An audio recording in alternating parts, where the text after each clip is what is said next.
Hi, hello, ನಮಸ್ತೆ friends. Welcome back to Raman tutorials. ನಮಸ್ತೆ, ಎಲ್ಲರೂ ಹೇಗಿದ್ದೀರಾ?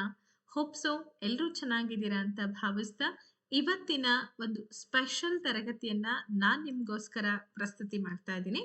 ಅಂಡ್ ಹೋಪ್ ಸೊ ನಿಮಗೆಲ್ಲ ಗೊತ್ತಿದೆ, ಲಾಸ್ಟ್ ವೀಕ್ ನಾನು ನಿಮಗೆ ಮೌಲ್ಯ ಶಿಕ್ಷಣಕ್ಕೆ ಸಂಬಂಧಪಟ್ಟಂತೆ ಮೌಲ್ಯ ಶಿಕ್ಷಣ ಅಂದ್ರೆ ಏನು, ಸೊ ಮೌಲ್ಯ ಶಿಕ್ಷಣವನ್ನ ನಾವು ಯಾಕೆ ಮಕ್ಕಳಿಗೋಸ್ಕರ ಕೊಡಬೇಕು, ಅದ್ರ ಜೊತೆಗೆ ಮೌಲ್ಯದ ಪರಿಕಲ್ಪನೆ, ನಮ್ಮ ಮೌಲ್ಯಗಳ ಸ್ವರೂಪ, ಮೌಲ್ಯಗಳ 5 ಸ್ತಂಭಗಳ ಬಗ್ಗೆ, ಅದರಲ್ಲೂ ಕೂಡ ವೈಯಕ್ತಿಕ ಮೌಲ್ಯಗಳು ಅಂದ್ರೆ ಏನು, ಸಾಮಾಜಿಕ ಮೌಲ್ಯಗಳು ಅಂದ್ರೆ ಏನು, ನೆಕ್ಸ್ಟ್ ಈ ಆಧ್ಯಾತ್ಮಿಕ ಮೌಲ್ಯಗಳ ಬಗ್ಗೆ, ಸಾರ್ವತ್ರಿಕ ಮೌಲ್ಯಗಳ ಬಗ್ಗೆ, ಓಕೆ, ಇವೆಲ್ಲದ್ರ ಬಗ್ಗೆನೂ ಕೂಡ ನಾನು ಡೀಟೇಲ್ ಆಗಿ ನಿಮ್ಗೆ ತಿಳಿಸ್ಕೊಟ್ಟಿದ್ದೆ. ನೆನಪಿದೆ ಅಂತ ಅನ್ಕೊಂಡಿದ್ದೀನಿ. ಎಲ್ಲಾ ವಿದ್ಯಾರ್ಥಿಗಳಿಗೂ ಕೂಡ ಈ ತರಗತಿ ಬಹಳ ಮುಖ್ಯ ಆಗತ್ತೆ. ಅಂಡ್ ಈ ತರಗತಿಯನ್ನ ಕಂಪ್ಲೀಟ್ ಆಗಿ ನೋಡಿ.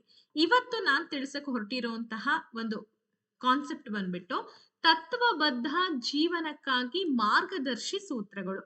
ಮೇಡಮ್, ಇದು ಸಿಲೆಬಸ್ ನಲ್ಲಿ ಇದೆನಾ, ಇದೆಲ್ಲ ಓದ್ಬೇಕಾ ನಾವು ಅಂತ ನೀವು ಪ್ರಶ್ನೆ ನನ್ನನ್ನ ಕೇಳ್ಬೋದು. ಹೌದು, ಓದ್ಲೇಬೇಕು. ಯಾಕೆ ಅಂತಂದ್ರೆ ಇದನ್ನ ನಿಮ್ಗೆ GPSTR ನಲ್ಲಿ 15 ಅಂಕದ ಪ್ರಶ್ನೆಗಳಾಗಿ ಕೇಳ್ತಾರೆ. ಹಾಗೆ HSTR ನಲ್ಲೂ ಕೂಡ ಕೇಳ್ತಾರ ಅಂದ್ರೆ ಅಲ್ಲೂ ಕೂಡ ಹೊಸ ಸಿಲೆಬಸ್ ಪ್ರಕಾರ ಕೇಳೋ ಸಾಧ್ಯತೆ ಇರುತ್ತೆ. PSTR ನಲ್ಲೂ ಕೂಡ ಕೇಳುವಂತ ಸಾಧ್ಯತೆ ಇರುತ್ತೆ. ಹಾಗಾಗಿ ನೀವೇನ್ ಮಾಡ್ಬೇಕು, ಇದನ್ನ ಕೇಳಲೇಬೇಕು, ಕಲಿಲೇಬೇಕು. ಓಕೆ, ಹಾಗಾದ್ರೆ ಒಂದು ಶಿಸ್ತುಬದ್ಧ ಜೀವನ ನಡೆಸ್ಬೇಕಪ್ಪ ನಾವು, ಅಲ್ವಾ? ಆ ಶಿಸ್ತುಬದ್ಧ ಜೀವನವನ್ನ ನಡೆಸ್ಲಿಕ್ಕೆ ಏನೆಲ್ಲಾ ಸೂತ್ರಗಳು ನಮಗೆ ಬೇಕಾಗತ್ತೆ ಅಂತ ನೀವೀಗ ನೋಡ್ತಾ ಹೋಗಿ. ನೋಡಿ, ಇಲ್ಲಿ ಮಾನವ ನಡವಳಿಕೆ, ನೀತಿಶಾಸ್ತ್ರ ಮತ್ತು ನೈತಿಕತೆ ಬಹಳ ಇಂಪಾರ್ಟೆಂಟ್. ಈ ಸದ್ಗುಣವನ್ನ ಮಕ್ಕಳಲ್ಲಿ ನಾವು ರೂಢಿ ಮಾಡ್ಬೇಕಪ್ಪ. ಓಕೆ, ಮಕ್ಕಳು ಪ್ರಾಮಾಣಿಕತೆಯಿಂದ ನಡ್ಕೊಳ್ಬೇಕು, ನಡವಳಿಕೆ ಉತ್ತಮ ರೀತಿಯಲ್ಲಿ ಇರಬೇಕು, ನೈತಿಕತೆಯನ್ನ ನಾವು ಮಕ್ಕಳಲ್ಲಿ ಬೆಳೆಸ್ಬೇಕು ಅಂತಂದ್ರೆ ಅದಕ್ಕೆ ಇರ್ತಕ್ಕಂಥ ಸದ್ಗುಣದ 3 ಸಿದ್ಧಾಂತಗಳನ್ನ ನೋಡ್ತಾ ಹೋಗೋಣ. ದ 3 ಲೆನ್ಸಸ್ ಆಫ್ ಗುಡ್ನೆಸ್ ಅಂತಂದಾಗ ಮೊದಲನೇದು ಕಾನ್ಸೆಕ್ವೆಂಟಿಲಿಸಂ ಅಂದ್ರೆ ಪರಿಣಾಮವಾದ, ಎರಡನೇದು ಕರ್ತವ್ಯ ನೀತಿಶಾಸ್ತ್ರ, ಮೂರನೇದು ಸದ್ಗುಣ ನೀತಿಶಾಸ್ತ್ರ. ಹಾಗಾದ್ರೆ ಮೊದಲನೇದು ಏನೆಲ್ಲ ತಿಳಿಸ್ಕೊಡುತ್ತೆ ಮಕ್ಕಳಿಗೆ, ಇದನ್ನ ನಾವ್ ಹೆಂಗ್ ತಿಳಿಸ್ಬೋದು ಅಂತ ಅಂದ್ರೆ ನೋಡಿ, ಇಲ್ಲೇನಾಗತ್ತೆ, actions are judged as good or bad based on their outcomes and consequences. The end justifies the means ಅಂತ ಇದೆ. ಅಂದ್ರೆ ಕ್ರಿಯೆಗಳನ್ನ ಮಾಡುವಂತಹ ಸಂದರ್ಭದಲ್ಲಿ ಅವುಗಳ ಫಲಿತಾಂಶಗಳು ಪರಿಣಾಮಗಳ ಆಧಾರದ ಮೇಲೆ ಒಳ್ಳೇದು ಅಥವಾ ಕೆಟ್ಟದ್ದು ಅಂತ ಹೇಳಿ ನಿರ್ಣಯ ಮಾಡ್ಲಾಗತ್ತೆ. ಅಂತ್ಯ ಸಾಧನವನ್ನ ಸಮರ್ಥನೆ ಮಾಡುತ್ತೆ. ಮೇಡಮ್, ನಮಗಿದು ಅರ್ಥನೇ ಆಗ್ಲಿಲ್ಲ ಅಂತ ನೀವು ನನ್ನನ್ನ ಪ್ರಶ್ನೆ ಮಾಡ್ಬೋದು. ಯಾವ್ದೋ ಒಂದು ನೀವು ಕೆಲಸ ಮಾಡಿಸ್ತೀರಾ ಅಥವಾ ಯಾವ್ದೋ ಒಂದು ನೀವು ಕೆಲಸಕ್ಕೆ ತೊಡಗಿರ್ತೀರಾ, ಆ ಕೆಲಸದಿಂದ ಬಂದಂತ ಫಲಿತಾಂಶ ಏನಿದೆ, ಆ ಫಲಿತಾಂಶಗಳ ಮತ್ತೆ ಪರಿಣಾಮಗಳು, ಅದ್ರ ಆಧಾರದ ಮೇಲೆ ಆ ಕೆಲಸ ಒಳ್ಳೇದಾ ಅಥವಾ ಕೆಟ್ಟದ್ದ ಅಂತ ಹೇಳಿ ನಾವೇನ್ ಮಾಡ್ಬೇಕು, ನಿರ್ಣಯವನ್ನ ತೆಗೆದುಕೊಳ್ಬೇಕಾಗತ್ತೆ. ಸೊ ಅದನ್ನೇ ನಾವು ಪರಿಣಾಮವಾದ ಅಂತ ಕರಿತೀವಿ. ಇದ್ರ ಮೇಲೆ ಕ್ವಶನ್ಸ್ ಗಳನ್ನೆಲ್ಲ ಹೆಂಗೆಲ್ಲ ಕೇಳ್ಬೋದು ಎಕ್ಸಾಮ್ಸ್ ಅಲ್ಲಿ ಅನ್ನೋದಕ್ಕೆ ನಾನು ಕ್ವಶನ್ ಅಂಡ್ ಆನ್ಸರ್ಸ್ ಪ್ಯಾಟರ್ನ್ ಕೂಡ ತಗೊಂಡ್ ಬಂದಿದ್ದೀನಿ ನಿಮಗೆ, ಅದನ್ನು ಕೂಡ ತಿಳಿಸ್ತೀನಿ.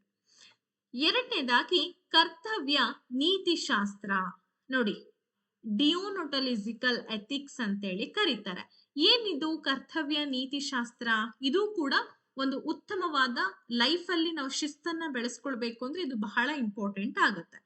Actions are inherently right or wrong regardless of consequences based on duties, rules and obligations. ಅಂದ್ರೆ ಕರ್ತವ್ಯಗಳು, ನಿಯಮಗಳು ಮತ್ತು ಬಾಧ್ಯತೆಗಳ ಆಧಾರದ ಮೇಲೆ ಪರಿಣಾಮಗಳನ್ನ ಲೆಕ್ಕಿಸದೆ ಕ್ರಿಯೆಗಳು ಸ್ವಾಭಾವಿಕವಾಗಿ ಸರಿ ಅಥವಾ ತಪ್ಪು ಅನ್ನೋದನ್ನ ಗುರ್ತಿಸುವಂಥದ್ದು. ಅರ್ಥ ಆಗ್ಲಿಲ್ಲ ನಮಗೆ, ಇದನ್ನ ಮೌಲ್ಯ ಶಿಕ್ಷಣ ಅಂತ ಕರಿತೀವ ನಾವು. ನೋಡಿ, ಮೌಲ್ಯ ಶಿಕ್ಷಣ ಅಂತಂದ್ರೆ ಕೇವಲ ವೈಯಕ್ತಿಕ ಮೌಲ್ಯಗಳು, ಸಾಮಾಜಿಕ ಮೌಲ್ಯಗಳು, ಸೌಂದರ್ಯೋಪಾಸನೆ ಮೌಲ್ಯಗಳನ್ನ ಅಷ್ಟೇ ಬೆಳೆಸೋದಲ್ಲ, ಮಕ್ಕಳಲ್ಲಿ ಒಂದು ರೀತಿ ಶಿಸ್ತನ್ನ ಬೆಳೆಸ್ಬೇಕು. ಕರ್ತವ್ಯ ನಿಯಮ ಪಾಲನೆಗಳನ್ನ ಮಾಡುವಂತಹ ಮನೋಪ್ರವೃತ್ತಿಯನ್ನ ಬೆಳೆಸ್ಬೇಕಾಗತ್ತೆ. ಸೊ ಇಂಥ ಎಲ್ಲ ಪರಿಣಾಮಗಳನ್ನ ಲೆಕ್ಕಿಸದೆ ಕ್ರಿಯೆಗಳು ಸ್ವಾಭಾವಿಕವಾಗಿ ಸರಿಯಾಗಿದೆನಾ ಅಥವಾ ತಪ್ಪಾಗಿದೆ, ಸ್ವಾಭಾವಿಕವಾಗಿ ಓ ನನಗೆ ಯಾರೋ ಬೈತಾರೆ, ಓ ನಾನು ಇದನ್ನ ಯಾಕೋ ಮಾಡ್ಬೇಕು, ನಾ ಇದನ್ನ ಮಾಡಿದ್ರೆ ನನಗೇನೋ ಆಗತ್ತೆ, ಈ ತರ ಅಲ್ಲ, ಸ್ವಾಭಾವಿಕವಾಗಿ ನಾನ್ ಮಾಡುವಂತ ಕೆಲಸ ಸರಿ ಇದೆನಾ ಅಥವಾ ತಪ್ಪಿದೆನಾ ಅನ್ನೋದನ್ನ ನಾವೇನ್ ಮಾಡ್ತೀವಿ, ಆಯ್ಕೆ ಮಾಡ್ತೀವಲ್ಲ. ಸೊ ಅದನ್ನೇ ನಾವು ಕರ್ತವ್ಯ ನೀತಿ ಶಾಸ್ತ್ರ ಅಂತ ಹೇಳಿ ಕರೀತಾರೆ. ಓಕೆ, ಇನ್ನು ಮೂರನೇದೇನಿದೆ, ವರ್ಚ್ಯೂ ಎಥಿಕ್ಸ್ ಅಂತ ಬರುತ್ತೆ. ಸದ್ಗುಣ ನೀತಿ ಶಾಸ್ತ್ರ. ಏನಿದು ಸದ್ಗುಣ ನೀತಿ ಶಾಸ್ತ್ರ ಅಂತಂದ್ರೆ, it focuses on developing good character, traits and moral virtues rather than rules or consequences. ಅಂದ್ರೆ ನಿಯಮಗಳು ಅಥವಾ ಪರಿಣಾಮಗಳಿಗಿಂತ ಉತ್ತಮ ಪಾತ್ರದ ಗುಣಲಕ್ಷಣಗಳು, ನೈತಿಕ ಸದ್ಗುಣಗಳನ್ನ ಅಭಿವೃದ್ಧಿ ಪಡಿಸೋದ್ರ ಮೇಲೆ ಕೇಂದ್ರೀಕರಣವನ್ನ ಮಾಡುತ್ತೆ.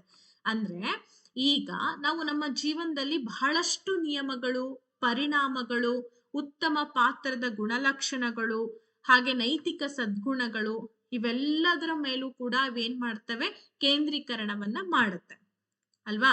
ನೋಡಿ, ಈಗ ನಿಯಮಗಳು ಪರಿಣಾಮಗಳಿಗಿಂತಲೂ ಕೂಡ ನಾನು ಹಾಕದಂತ ನಿಯಮಗಳನ್ನ ಪಾಲನೆ ಮಾಡ್ಬೇಕು, ಆ ತತ್ವವನ್ನ ಫಾಲೋ ಅಪ್ ಮಾಡ್ಬೇಕು, ನಾನ್ ಮಾಡುವಂತ ಕೆಲಸ ಹೆಂಗೆಲ್ಲ ಪರಿಣಾಮ ಬೀರುತ್ತೆ ಅನ್ನೋದ್ಕಿಂತಲೂ ಕೂಡ ನಮ್ಮ ಪಾತ್ರ, ಅಂದ್ರೆ ನಾನು ಒಬ್ರಿಗೆ ವಿಧೇಯನಾಗಿರ್ತೀನ ಅಥವಾ ನನ್ನ ಸಮಾಜದಲ್ಲಿ ನಾನು ಹೇಗ್ ಬದುಕ್ತಾ ಇದ್ದೀನಿ, ನನ್ನಲ್ಲಿ ಇರ್ತಕ್ಕಂಥ ನೈತಿಕ ಸದ್ಗುಣಗಳು ಏನಿದೆ ಅವೆಲ್ಲವನ್ನ ನಾನು ಏನ್ ಮಾಡ್ತಾ ಹೋಗ್ತೀನಿ, ಅಭಿವೃದ್ಧಿ ಪಡಿಸ್ಕೊಳ್ತಾ ಹೋಗ್ತೀನಿ. ಈ ಸದ್ಗುಣ ನೀತಿ ಶಾಸ್ತ್ರ ನಮ್ಗೆ ಅದನ್ನೇ ತಿಳಿಸ್ಕೊಡುತ್ತೆ. ಮೇಡಮ್, ಇದನ್ನ ನಾವು ಮೌಲ್ಯ ಶಿಕ್ಷಣದಲ್ಲಿ ಯಾಕೆ ಕಲಿಬೇಕು ಅಂದ್ರೆ, ನಾವು ಟೀಚರ್ಸ್ ಮಕ್ಳಿಗೆ ನಾವೇನ್ ಮಾಡ್ಬೇಕು, ಶಾಲಾ ವಾತಾವರಣದಲ್ಲಿ ನೀತಿ ನಿಯಮಗಳ ನಿರೂಪಣೆಗಳ ಬಗ್ಗೆ ಹೇಳ್ಬೇಕಾಗತ್ತೆ, ಹೇಗೆಲ್ಲ ಅವರು ಶಿಸ್ತುಗಳನ್ನ ರೂಢಿ ಮಾಡ್ಕೊಳ್ಬೇಕು ಅನ್ನೋದ್ರ ಬಗ್ಗೆ ತಿಳಿಸ್ಬೇಕಾಗತ್ತೆ. ಹಾಗಾಗಿ ನಾವ್ ಅದ್ರ ಬಗ್ಗೆ ತಿಳ್ಕೊಳ್ಬೇಕು. Our moral compass. ನೋಡಿ, ದ 6 ಫಂಡಮೆಂಟಲ್ ಪ್ರಿನ್ಸಿಪಲ್ಸ್, 6 ಮೂಲಭೂತ ತತ್ವಗಳಿದೆ. ಯಾವ್ದಕ್ಕೆ ಇದು ಅಂದ್ರೆ, ನಮ್ಮ ನೈತಿಕ ಬೆಳವಣಿಗೆಯನ್ನ ಸಾಧಿಸ್ಬೇಕು ಅಂತಂದ್ರೆ, ನೈತಿಕ ಬೆಳವಣಿಗೆ ಅಂದ್ರೆ ಗೊತ್ತಲ್ವಾ ನಿಮಗೆ ಏನು ಅಂತ ಹೇಳಿ, ಮಾರಲಿಟಿ ಡೆವಲಪ್ಮೆಂಟ್ ಅಂತ ಕರಿತೀವಿ. 6 ಮೂಲಭೂತ ಅಂಶಗಳ ಕಡೆಗೆ ನಾವು ಗಮನವನ್ನ ಹರಿಸ್ಬೇಕು. ಮೊದಲನೇದ್ ಬಂದು ರೆಸ್ಪಾನ್ಸಿಬಿಲಿಟಿ. ಹೌದಲ್ರಿ, ಭೂಮಿಗೆ ನಾವು ಬಂದಿದೀವಿ ಅಂತಂದ ಮೇಲೆ ಇಲ್ಲಿ ವಾಸ ಮಾಡ್ತಾ ಇದೀವಿ, ನಮ್ದೇ ಆದಂತ ಒಂದು ಸರ್ಕಲ್ ಇದೆ, ನಮ್ದೇ ಆದಂತ ಒಂದು ಕುಟುಂಬ ಇದೆ ಅಂತಂದ್ರೆ ಒಬ್ಬರ ಕ್ರಿಯೆಗಳಿಗೆ ನಾವು ಹೊಣೆಗಾರರಾಗಿರ್ಬೇಕು. ಈಗ ನಾವು ಜವಾಬ್ದಾರಿಯನ್ನ ತಗೊಳ್ಳೇಬೇಕಾಗತ್ತೆ. ಯಾಕೆ ಅಂತಂದ್ರೆ, ಜವಾಬ್ದಾರಿಯನ್ನ ಬಿಟ್ಟು ನಾನು ಎಲ್ಲೋ ಒಂದು ಕಡೆ ಕೂಡ್ತೀನಿ, ನಾನು ಎಲ್ಲೋ ಒಂದು ಕಡೆ ನಿಲ್ತೀನಿ ಅಂದ್ರೆ ಸಾಧ್ಯನಾ? ಇಲ್ಲ. ಜವಾಬ್ದಾರಿಯನ್ನ ಹೊತ್ಕೊಳ್ಬೇಕಾಗತ್ತೆ. That is the first main thing. Responsibility, every man should have the responsibility. ಅವ್ನ ಫ್ಯಾಮಿಲಿ ರೆಸ್ಪಾನ್ಸಿಬಿಲಿಟಿ ಇರುತ್ತೆ, ಅವ್ನ ತಂದೆ ತಾಯಿಗಳ ರೆಸ್ಪಾನ್ಸಿಬಿಲಿಟಿ ಇರುತ್ತೆ, ಮಕ್ಕಳ responsibility. It's a common for all human beings. ಅದು ಬೇಕೇ ಬೇಕು. ಅದಲ್ದಂಗೆ ನ್ಯಾಯದ ತತ್ವ, ಜಸ್ಟಿಸ್ ಅಂತ ಹೇಳ್ತೀವಿ. ನ್ಯಾಯ ಅಂದ್ರೆ treat all people fairly and equally. ಯಾವಾಗ್ಲೂ ಕೂಡ ಈ ನಮ್ಮ ಮೌಲ್ಯ ಶಿಕ್ಷಣದಲ್ಲಿ ಎಲ್ಲಾ ಜನರನ್ನ ಸಮಾನವಾಗಿ ನ್ಯಾಯಯುತವಾಗಿ ನಡೆಸ್ಕೊಳ್ಬೇಕಾಗುತ್ತೆ. ಸ್ವಾಯತ್ತತೆಯ ತತ್ವ ಅಂತ ಬರುತ್ತೆ. ಸ್ವಾಯತ್ತತೆಯ ತತ್ವ ಅಂತಂದ್ರೆ ಇತರರ ನಿರ್ಧಾರ ಮಾಡುವಂತ ಹಕ್ಕನ್ನ ಗೌರವಿಸ್ಬೇಕು. Respect others right to make their own decisions. ಈಗ ನಮ್ಮ ಮನೆಯಲ್ಲಿ ನಾವು ಎಷ್ಟು ಜನ ಇದ್ದೀವಿ, ಒಂದು 6 ಜನ ಇದ್ದೀವಿ, 7 ಜನ ಇದ್ದೀವಿ ಅಂತಂದಾಗ, ನಾವು ಒಬ್ಬೊಬ್ರು ಡಿಸಿಷನ್ಸ್ ಗಳನ್ನ ಹೇಳ್ತಾ ಇದಾರೆ, ಒಬ್ಬೊಬ್ರು ನಮಗೆ ಸಜೆಷನ್ಸ್ ಗಳನ್ನ ಕೊಡ್ತಾ ಇದಾರೆ ಅಂತಂದಾಗ ಅದನ್ನ ನಾವೇನ್ ಮಾಡ್ಬೇಕು, ಅದನ್ನ ಆಟೋನಮಿ ಮಾಡ್ತಾ ಹೋಗ್ಬೇಕಾಗತ್ತೆ. ಅಂದ್ರೆ ಅವರ ಡಿಸಿಷನ್ ಗಳನ್ನ ಒಪ್ಕೊಳ್ಬೇಕು, ಸರಿ ಇದ್ರೆ ಸರಿ ಇದೆ ಅಂತ ಹೇಳ್ಬೇಕು, ತಪ್ಪಿದ್ರೆ ಇದು ಹಿಂಗಲ್ಲ ಹಿಂಗ್ ಮಾಡ್ಬೇಕು ಅಂತ ಹೇಳ್ಬೇಕಾಗತ್ತೆ. ಇದು ನೈತಿಕ ತತ್ವಗಳಲ್ಲಿ ಬರ್ತಕ್ಕಂತ ಪ್ರಮುಖವಾದ ಅಂಶ. ನೆನ್ಪಿಟ್ಕೊಳ್ಳಿ, ಇದನ್ನ ಎಕ್ಸಾಮ್ ನಲ್ಲಿ ಆಲ್ರೆಡಿ 2 ಸಲ ಕ್ವಶನ್ಸ್ ಗಳನ್ನ ಕೇಳಿದ್ದಾರೆ. ಯಾವ ರೀತಿ ಕ್ವಶನ್ಸ್ ಕೇಳ್ತಾರೆ ಅನ್ನೋದಕ್ಕೂ ಕೂಡ ನಾನ್ ನಿಮಗೆ ಮಲ್ಟಿಪಲ್ ಚಾಯ್ಸ್ ಕ್ವಶನ್ಸ್ ಗಳನ್ನೆಲ್ಲ ತಗೊಂಡ್ ಬಂದಿದ್ದೀನಿ, ಅದನ್ನು ಕೂಡ ಹೇಳ್ತೀನಿ ಅಂತ ಹೇಳಿದ್ದೀನಿ. ದ ಗೋಲ್ಡನ್ ರೂಲ್ ಅಂದ್ರೆ ಸುವರ್ಣ ನಿಯಮ ಅಂತ ಬರುತ್ತೆ. ನೋಡಿ, ನೀವು ನಿಮಗೆ ಮಾಡಬೇಕೆಂದು ಬಯಸುವಂತೆ ಇತರರನ್ನ ನಡೆಸ್ಕೊಳ್ಳಿ. ಅಂದ್ರೆ treat others as you would like to be treated yourself. ನೋಡಿ, ನೀವು ನಿಮಗೆ ಮಾಡಬೇಕೆಂದು ಬಯಸುವಂತೆ ಇತರನ್ನ ನಡೆಸ್ಕೊಳ್ಳಿ ಅಂತ ಅಂದ್ರೆ, ಈಗ ನಮ್ಮ ವ್ಯಕ್ತಿತ್ವವನ್ನ ಕಂಡು ನನ್ನ ಎದುರಿಗಿರುವಂತಹ ವ್ಯಕ್ತಿ ಎಂತ ಶತ್ರುನೇ ಆದ್ರೂ ಕೂಡ ನನ್ನ ವ್ಯಕ್ತಿತ್ವವನ್ನ ಕಂಡು ಆತ ಏನ್ ಮಾಡ್ತಾನೆ, ಓ ಎಂತ ಒಳ್ಳೆ ವ್ಯಕ್ತಿತ್ವ ಅಂತ ಹೇಳಿ ಅವ್ನು ನಮ್ಮನ್ನ ಹೊಗಳ್ಬೇಕು. ಅಂದ್ರೆ ಲೈಫ್ ಅಲ್ಲಿ ಹೊಗಳ್ಸ್ಕೊಳ್ಳೋದೇ ಜೀವನ ಅಲ್ಲ, ಆದ್ರೆ ಸನ್ನಡತೆಯಿಂದ ಬದುಕೋದು ಕೂಡ ಒಂದು ನಿಯಮ. ಸೊ ಹಾಗಾಗಿ ನಾವ್ ಆ ರೀತಿ ಬದುಕ್ಬೇಕು ಅಂತ ಹೇಳ್ತಾರೆ. ನಾನ್ ಮೇಲ್ಫಿಷಿಯನ್ಸ್ ಅಂದ್ರೆ ಹಾನಿ ಮಾಡದಿರುವಂತಹ ತತ್ವ. Do no harm to others, ಇತರರಿಗೆ ಯಾವುದೇ ಹಾನಿಯನ್ನ ಮಾಡಬಾರ್ದು. ಹಾಗೆ ಪರೋಪಕಾರದ ತತ್ವ ಕೂಡ ಇದೆ. Act in ways that benefit others, ಇತರರಿಗೆ ಲಾಭ ನೀಡುವ ರೀತಿಯಲ್ಲಿ ವರ್ತಿಸ್ಬೇಕಾಗತ್ತೆ. ಅಂದ್ರೆ ಲಾಭ ನೀಡೋದು ಅಂದ್ರೆ ನಿಮ್ಮ ಹತ್ರ 10 ಲಕ್ಷ ಇದೆ ಅಂದ್ರೆ ಅವ್ರ ಹತ್ರ ಹೋಗಿ 5 ಲಕ್ಷನೋ 6 ಲಕ್ಷನೋ ಕೊಡಿ ಅಂತ ನಾವು ಹೇಳ್ತಾ ಇಲ್ಲ. ಕಷ್ಟ ಅಂತ ಬಂದಾಗ, ಸಮಸ್ಯೆಗಳು ಅಂತ ಬಂದಾಗ ಒಂದಷ್ಟು ನಮ್ಮ ಕೈಯಲ್ಲಿ ತೀರಾ ಎಲ್ಲವನ್ನ ಕಳ್ಕೊಳ್ಳೋ ರೀತಿ ನಾವು ಪರೋಪಕಾರವನ್ನ ಮಾಡುವಂಥದ್ದಲ್ಲ. ಸಾಧ್ಯವಾದಷ್ಟು ಮಟ್ಟಿಗೆ ನಾವು ನೀತಿ ನಿಯಮಗಳ ಅನುಸಾರವಾಗಿ ನೈತಿಕ ತತ್ವದ ಅನ್ವಯ ನಾವೇನ್ ಮಾಡ್ಬೇಕು, ಸಹಾಯ ಹಸ್ತವನ್ನ ನೀಡಬೇಕಾಗತ್ತೆ. ಇದು ಕೂಡ ನೈತಿಕ ತತ್ವದಲ್ಲಿ ಬರ್ತಕ್ಕಂತ ಪ್ರಮುಖ ಅಂಶ. ನೆಕ್ಸ್ಟ್ ಬರ್ತಕ್ಕಂಥದ್ದು ಕ್ರಿಯೆಯ ತತ್ವಗಳು ಅಂತ ಬರುತ್ತೆ. ಇದೆಲ್ಲ ನಾನು ಸಿಲೆಬಸ್ ನಲ್ಲಿ ಇದ್ದಿದ್ದಕ್ಕೆ ಹೇಳ್ತಾ ಇದ್ದೀನಿ ನೋಡಿ. ಒಳ್ಳೆಯದನ್ನ ಉತ್ತೇಜಿಸುವುದು, ಹಾನಿಯನ್ನ ತಡೆಯೋದು. ಮಕ್ಳಿಗೆ ಫಸ್ಟ್ ನೀವು ಇದನ್ನ ಹೇಳ್ಕೊಡ್ಬೇಕು. ಯಾಕೆಂದ್ರೆ ಬೇಸಿಕಲಿ ಮಕ್ಳು ಹೆಂಗೆ ಅಂತಂದ್ರೆ ಒಂಥರ ಮಣ್ಣಿನ ಮುದ್ದೆ ಇದ್ದಂಗೆ ಅಂತ ಹೇಳ್ತೀವಿ ನಾವು. ಆ ಒಂದು ಮುದ್ದೆಯನ್ನ ನಮಗೆ ಯಾವ ಆಕಾರಕ್ಕೆ ಬೇಕೋ ಅದನ್ನ ನಾವೇನ್ ಮಾಡ್ಬೋದು, ಟರ್ನ್ ಮಾಡ್ತಾ ಹೋಗ್ಬೋದು. ಒಳ್ಳೆ ರೀತಿಯಾಗಿ ಟರ್ನ್ ಮಾಡ್ಬೋದು, ಅಥವಾ ಸಮಾಜದಲ್ಲಿ ಹಾನಿಕಾರಕ ವ್ಯಕ್ತಿಗಳನ್ನಾಗಿ ಮಾಡುವಂತಹ ಚಾಕಚಕ್ಯತೆ ಶಿಕ್ಷಕರ ಕೈಲಿ ಇರುತ್ತೆ. ನಾವೇನ್ ಮಾಡ್ಬೇಕು, ಅದನ್ನ ನಮ್ಗೆ ನೆನಪಿರ್ಬೇಕು. Principles of action promoting good and preventing harm ಅಂತ ಹೇಳ್ತಾರೆ ನೋಡಿ. ಹಾಗಾದ್ರೆ ಹಾನಿ ಮಾಡದಿರುವಂತಹ ತತ್ವ ಅಂತ ಹೇಳಿ ಕರಿತೀವಿ. ಹೆಂಗೆ ಅಂತಂದ್ರೆ do no harm to others in thought, word or deed. ಈಗ ಬಹಳಷ್ಟು ಜನ ನೀವು ನೋಡಿರ್ತೀರ, ಅವ್ರ ಮಾತುಗಳಲ್ಲಿ ಅಥವಾ ಅವ್ರ ನಡತೆಗಳಲ್ಲಿ ಅಥವಾ ಅವ್ರು ನಡ್ಕೊಳ್ಳುವಂತ ರೀತಿಯಲ್ಲಿ ಬೇರೆಯವ್ರಿಗೆ ತುಂಬಾ ಕಠಿಣ ಆಗೋ ರೀತಿ ನಡ್ಕೊಳ್ತಾರೆ. ಬೇರೆಯವ್ರಿಗೆ ದುಃಖ ಆಗೋ ರೀತಿಯಲ್ಲಿ ನಡ್ಕೊಳ್ತಾರೆ, ಚುಚ್ಚು ಮಾತಾಡ್ತಾರೆ, ವ್ಯಂಗ್ಯವಾಗಿ ಮಾತಾಡ್ತಾರೆ. ಆ ರೀತಿ ನೀವು ಮಕ್ಳಿಗೆ ಹೇಳ್ಕೊಡ್ಬೇಡಿ. ಮಕ್ಳಿಗೆ ಏನ್ ಮಾಡ್ಬೇಕಪ್ಪ ಅಂತಂದ್ರೆ ಆದಷ್ಟು ಒಳ್ಳೆದನ್ನ ತಿಳಿಸ್ಕೊಡುವಂತ ಪ್ರಯತ್ನ ಮಾಡಿ. ಬೇರೆಯವರ ಆಲೋಚನೆಗೆ ಅಡ್ಡಿ ಆಗ್ಬಾರ್ದು ಅಲ್ವಾ. ಎಲ್ರಿಗೂ ಕೂಡ ಸ್ವತಂತ್ರವಾಗಿ ಆಲೋಚನೆ ಮಾಡ್ಲಿಕ್ಕೆ ನಮ್ಮ ಸಂವಿಧಾನದಲ್ಲೇ ಹಕ್ಕಿದೆ. ನಮ್ಮ ಸಂವಿಧಾನದಲ್ಲೇ ಹಕ್ಕಿದೆ ಅಂತಂದ ಮೇಲೆ ಯಾರು ಕೂಡ ಅದನ್ನ ತಡೆಯುವಂತ ಅಗತ್ಯನೇ ಇಲ್ಲ. Act in ways that benefit others and promote their well being, ಇತರರಿಗೆ ಲಾಭ ನೀಡುವ ಹಾಗೆ ಅವರ ಯೋಗಕ್ಷೇಮವನ್ನ ಉತ್ತೇಜಿಸುವ ರೀತಿಯಲ್ಲಿ ವರ್ತಿಸಿ ಅಂತ ಹೇಳಿ ನಾವು ಮಕ್ಕಳಿಗೆ ತಿಳಿಸ್ಬೇಕಾಗತ್ತೆ. ನೆಕ್ಸ್ಟ್ ನೈತಿಕತೆ ತತ್ವದಲ್ಲಿ ಬಹಳ ಇಂಪಾರ್ಟೆಂಟ್ ಆಗಿರ್ತಕ್ಕಂಥದ್ದನ್ನ ನೋಡಿದ್ವಿ. ಈಗ ಸಮಾಜದ ತತ್ವಗಳು, ಪ್ರಿನ್ಸಿಪಲ್ಸ್ ಆಫ್ ಸೊಸೈಟಿ ಅಂತ ಬರುತ್ತೆ. Fairness and ರೆಸಿಪ್ರೋಸಿಟಿ. ರೆಸಿಪ್ರೋಸಿಟಿ ಅಂತಂದ್ರೆ ಪರಸ್ಪರತೆ, ನ್ಯಾಯ ಮತ್ತು ಪರಸ್ಪರತೆ. ನೋಡಿ, ನ್ಯಾಯದ ತತ್ವ ಪ್ರಿನ್ಸಿಪಲ್ ಆಫ್ ಜಸ್ಟಿಸ್ ಅಂತ ಬರುತ್ತೆ. ಎಲ್ಲಾ ಜನರನ್ನ ನ್ಯಾಯಯುತವಾಗಿ ಸಮಾನವಾಗಿ ನಡೆಸ್ಕೊಳ್ಳೋದ್ರ ಜೊತೆಗೆ ಪ್ರಯೋಜನಗಳು ಮತ್ತೆ ಹೊರೆಗಳನ್ನ ಸಮಾನವಾಗಿ ವಿತರಿಸ್ಬೇಕು. ಈಗ ಸರ್ವೇ ಸಾಮಾನ್ಯವಾಗಿ ಒಬ್ರಿಗೆ ಹೆಚ್ಚು ಕೆಲಸಗಳನ್ನ ನೀಡೋದು, ಇನ್ನೊಬ್ರಿಗೆ ಕಡಿಮೆ ಕೆಲಸಗಳನ್ನ ನೀಡೋದು, ಅವರ ಫೇವರಿಸಮ್ ಆಗಿರೋದು, ಅಥವಾ ಅವ್ರಿಗೆ ನನಗೆ ಬೇಕಾಗಿದ್ದಾರೆ ಅಂತ ಅವ್ರಿಗೊಂದು ರೀತಿ ಮಾಡೋದು, ಅದಲ್ಲ. ನ್ಯಾಯ ಅಂತ ಬಂದಾಗ ಎಲ್ರೂ ಕೂಡ ಒಂದೇ ಅಂತ ಹೇಳಿ ನಾವೇನ್ ಮಾಡ್ಬೇಕು, ಕರೆಕ್ಟ್ ಆಗಿ ಆರ್ಗನೈಸ್ಡ್ ಮಾಡ್ಬೇಕಾಗತ್ತೆ. ಫಾರ್ ಎಕ್ಸಾಂಪಲ್, ಈಗ ನೀವು ಇದನ್ನ ಯಾಕೆ ನಿಮಗೆ ಹೇಳ್ತಾ ಇದೀವಿ, ಇದನ್ನ ಯಾಕೆ ನೀವು ಓದ್ಬೇಕು ಅಂದ್ರೆ ನೀವೊಬ್ಬ ಟೀಚರ್ ಅಲ್ವಾ. ಈ ಟೀಚರ್ ಅಂದ ಮೇಲೆ ನಿಮಗೆ ಎಲ್ಲಾ ಮಕ್ಕಳು ಕೂಡ ಒಂದೇ ತರನೇ, ಹೌದಲ್ವೇನ್ರಿ. ನಿಮಗೆ ಆ ಮಗು ತುಂಬಾ ಚೆನ್ನಾಗಿ ಓದುತ್ತೆ ಅಂತ ಸ್ಪೆಷಲ್ ಅಲ್ಲ, ಅಥವಾ ತುಂಬಾ ದಡ್ಡ ಇದೆ ಅಂತ ಆ ಮಗು ನಿಮಗೆ ಇಗ್ನೋರೆನ್ಸ್ ಮಾಡೋ ಹಾಗಿಲ್ಲ. Because all are equal in schools. ಅದರಲ್ಲೂ ಮಕ್ಕಳಲ್ಲಿ ನಾವು ಭೇದ ಭಾವ ಮಾಡೋಂಗೆ ಇಲ್ಲ, ಕಾನೂನು ಬಾಹಿರನು ಕೂಡ ಹೌದು. ಸೊ ಎಲ್ಲಾ ಮಕ್ಕಳಿಗೂ ಕೂಡ ಒಂದೇ ತಕ್ಕಡಿಲಿ ಇಟ್ಟು ತೂಕ ಮಾಡ್ಬೇಕಾಗತ್ತೆ. ಕಲಿಸುವಂತಹ ವಿಧಾನ ಏನಾಗಿರ್ಬೇಕು, ಡಿಫ್ರೆಂಟ್ ವೇನಲ್ಲಿ ಕಲಿಸ್ಬೇಕು. ಡಿಫ್ರೆಂಟ್ ವೇನಲ್ಲಿ ಅಂತಂದ್ರೆ ಈಗ ಹಿಂದುಳಿದಂತ ಮಕ್ಕಳಿಗೆ ಬೇರೆ ಬೇರೆ ಬೋಧನಾ ಪದ್ಧತಿಗಳನ್ನ ಅಳವಡಿಸೋದು, ಪ್ರತಿಭಾವಂತ ಮಕ್ಕಳಿಗೆ ಬೋಧನಾ ಪದ್ಧತಿಗಳನ್ನ ಬೇರೆ ಬೇರೆ ರೀತಿಯಾಗಿ ಅಳವಡಿಸುವಂಥದ್ದು. ಈ ರೀತಿ ನಾವು ಆರ್ಗನೈಸ್ ಸಿಸ್ಟಮ್ ಅಲ್ಲಿ ಮಕ್ಕಳಿಗೆ ತಿಳಿಸ್ಕೊಡ್ಬೇಕು. ಆಗ ಎಲ್ರಿಗೂ ಕೂಡ ಸಮಾನವಾದಂತಹ ನ್ಯಾಯವನ್ನ ಕಲ್ಪಿಸ್ಬೋದು. ನೆಕ್ಸ್ಟ್, ನೀವು ನಿಮಗೆ ಮಾಡ್ಬೇಕೆಂದು ಬಯಸುವಂತೆ ಇತರ ನಡ್ಸ್ಕೊಳ್ಬೇಕು. ಅವಾಗ್ಲೇ ಹೇಳ್ದೆ ನಾನು ಸುವರ್ಣ ನಿಯಮ ಅಂತ ಹೇಳಿ. ಯಾವಾಗ್ಲೂ ಕೂಡ ನಾವು ಇನ್ನೊಬ್ಬರ ಜೊತೆಗೆ ಸವಿನಯವಾಗಿ, ಈ ನೋಡಿ ಮಾತಿನಲ್ಲೇ ಎಲ್ಲವನ್ನ ನಾವು ಗಳಿಸ್ಬೋದು ಅಂತ ಹೇಳ್ತಾರೆ. ಮಾತು ಬಹಳ ಇಂಪಾರ್ಟೆಂಟ್ ಆಗಿರುತ್ತೆ. ಒಬ್ಬ ವ್ಯಕ್ತಿಯನ್ನ ಕಡೆಗಣಿಸ್ಬೇಕಂದ್ರೂ ಮಾತು ಕಾರಣ ಆಗುತ್ತೆ, ಒಬ್ಬ ವ್ಯಕ್ತಿಯನ್ನ ಪ್ರೀತಿಸ್ಬೇಕಂದ್ರೂ ಕೂಡ ಮಾತು ಅಂತಿಮ ಆಗಿರುತ್ತೆ. ನಮ್ಮ ನಡವಳಿಕೆ, ಮಾತು, ನಮ್ಮ ರೀತಿ ನೀತಿಗಳು, ನಿರ್ಧಾರಗಳು ಎಲ್ಲವೂ ಕೂಡ ಬೇರೊಬ್ಬರಿಗೆ ಅಟ್ರಾಕ್ಟ್ ಆಗಿರ್ಬೇಕು, ಮಾದರಿ ಆಗಿರ್ಬೇಕು, ಹೊರತಾಗಿ ಅವ್ರು ಯಾಕಪ್ಪ ನಮ್ಮ ಹತ್ರ ಬಂದ್ರು ಅನ್ನೋ ರೀತಿಯಲ್ಲಿ ನಾವು ಫೀಲ್ ಮಾಡಬಾರ್ದು. ಹಾಗಾಗಿ ಸೊ ಈ ಒಂದು ಸುವರ್ಣ ನಿಯಮವನ್ನ ಮಕ್ಕಳಿಗೆ ನೀವು ತಿಳಿಸ್ಬೇಕು. ಆತ್ಮದ ತತ್ವಗಳು ಅಂತ ಬರುತ್ತೆ. Principle of the self, choice and accountability, ಆಯ್ಕೆ ಮತ್ತು ಹೊಣೆಗಾರಿಕೆ. ನೋಡಿ, ಜೀವನದಲ್ಲಿ ಹೊಣೆಗಾರಿಕೆಯನ್ನ ಹೊರಲೇಬೇಕು, ಹೊರಲೇಬೇಕು. ಹಾಗೆ ಆಯ್ಕೆ ನಮ್ದಾಗಿರುತ್ತೆ. ಅಂದ್ರೆ ತಮ್ಮದೇ ಆದ ನಿರ್ಧಾರಗಳು, ಆಯ್ಕೆಗಳನ್ನ ಮಾಡುವಂತ ಇತರರ ಹಕ್ಕನ್ನ ಗೌರವಿಸ್ಬೇಕಾಗತ್ತೆ. Respect others right to make their own decision and choices. ಇದನ್ನ ಪ್ರಿನ್ಸಿಪಲ್ ಆಫ್ ಆಟೋನಮಿ ಅಥವಾ ಸ್ವಾಯತ್ತತೆಯ ತತ್ವ ಅಂತ ಹೇಳ್ತೀವಿ. ಈಗ ಇಲ್ಲಿ ನೋಡಿ, ನೀವು ಚಿತ್ರಗಳನ್ನ ಗಮನಿಸ್ತಾ ಇದ್ದೀರಾ, ಎಷ್ಟೊಂದು ದಾರಿಗಳಿದೆ, ಎಷ್ಟೊಂದು ಡಿಸಿಷನ್ಸ್ ಇದೆ.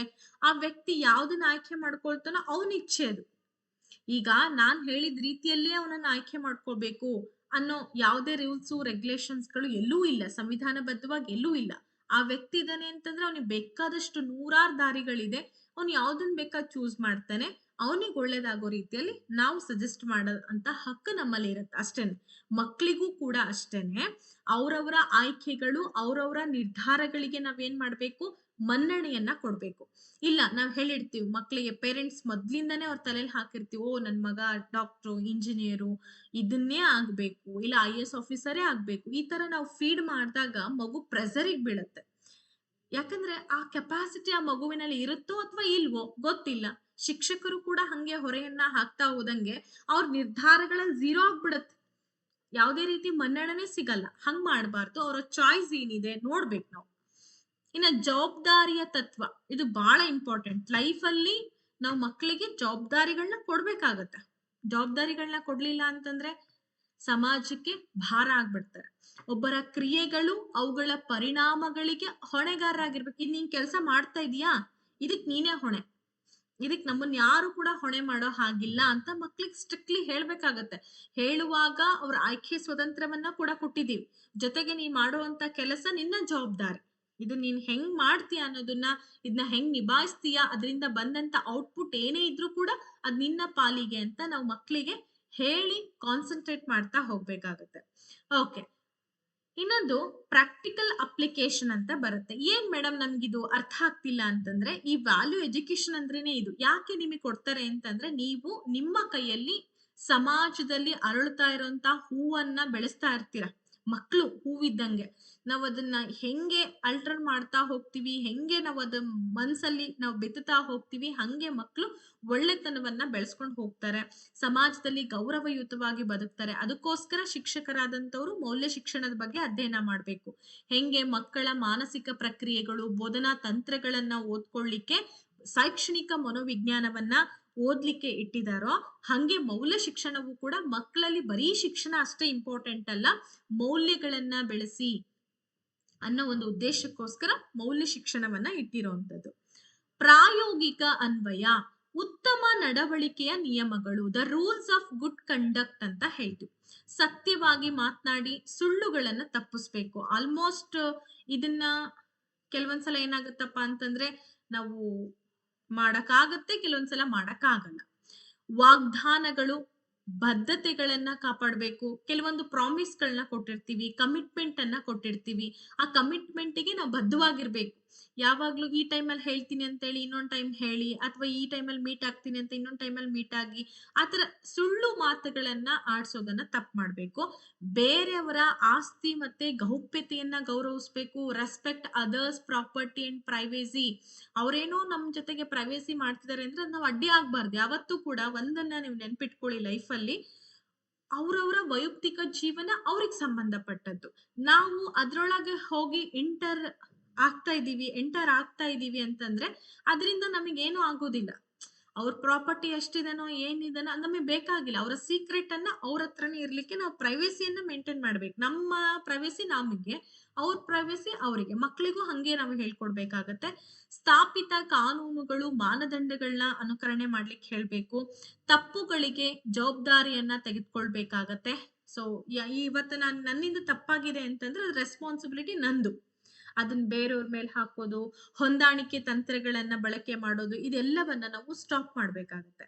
ಓಕೆ, ನೀತಿಶಾಸ್ತ್ರ ಮತ್ತು ನೈತಿಕತೆಯನ್ನ ನಾವು ಹೆಂಗೆ ವ್ಯಾಖ್ಯಾನಿಸ್ಬೋದು?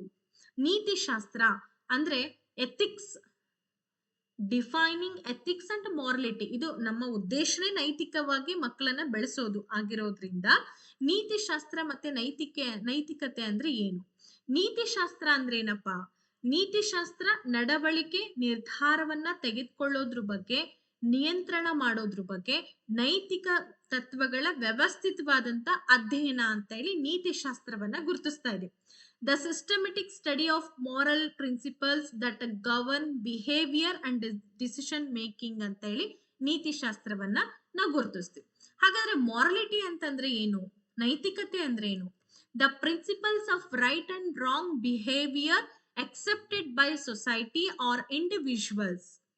ನೈತಿಕತೆ ಅನ್ನೋದು ಸಮಾಜ ಅಥವಾ ವ್ಯಕ್ತಿಗಳಿಂದ ಸ್ವೀಕರಿಸಲ್ಪಟ್ಟ ಸರಿ ತಪ್ಪು ನಡವಳಿಕೆ ತತ್ವಗಳನ್ನ ಸೂಚಿಸುತ್ತೆ. ಸೊ ಅದನ್ನ ನಾವು ನೈತಿಕತೆ ಅಂತ ಕರಿತೀವಿ. ನೀತಿಶಾಸ್ತ್ರನೇ ಬೇರೆ, ನೈತಿಕತೆನೇ ಬೇರೆ. ಇವೆರಡರ ನಡುವೆ ಇರ್ತಕ್ಕಂಥ ವ್ಯತ್ಯಾಸ ಇದು.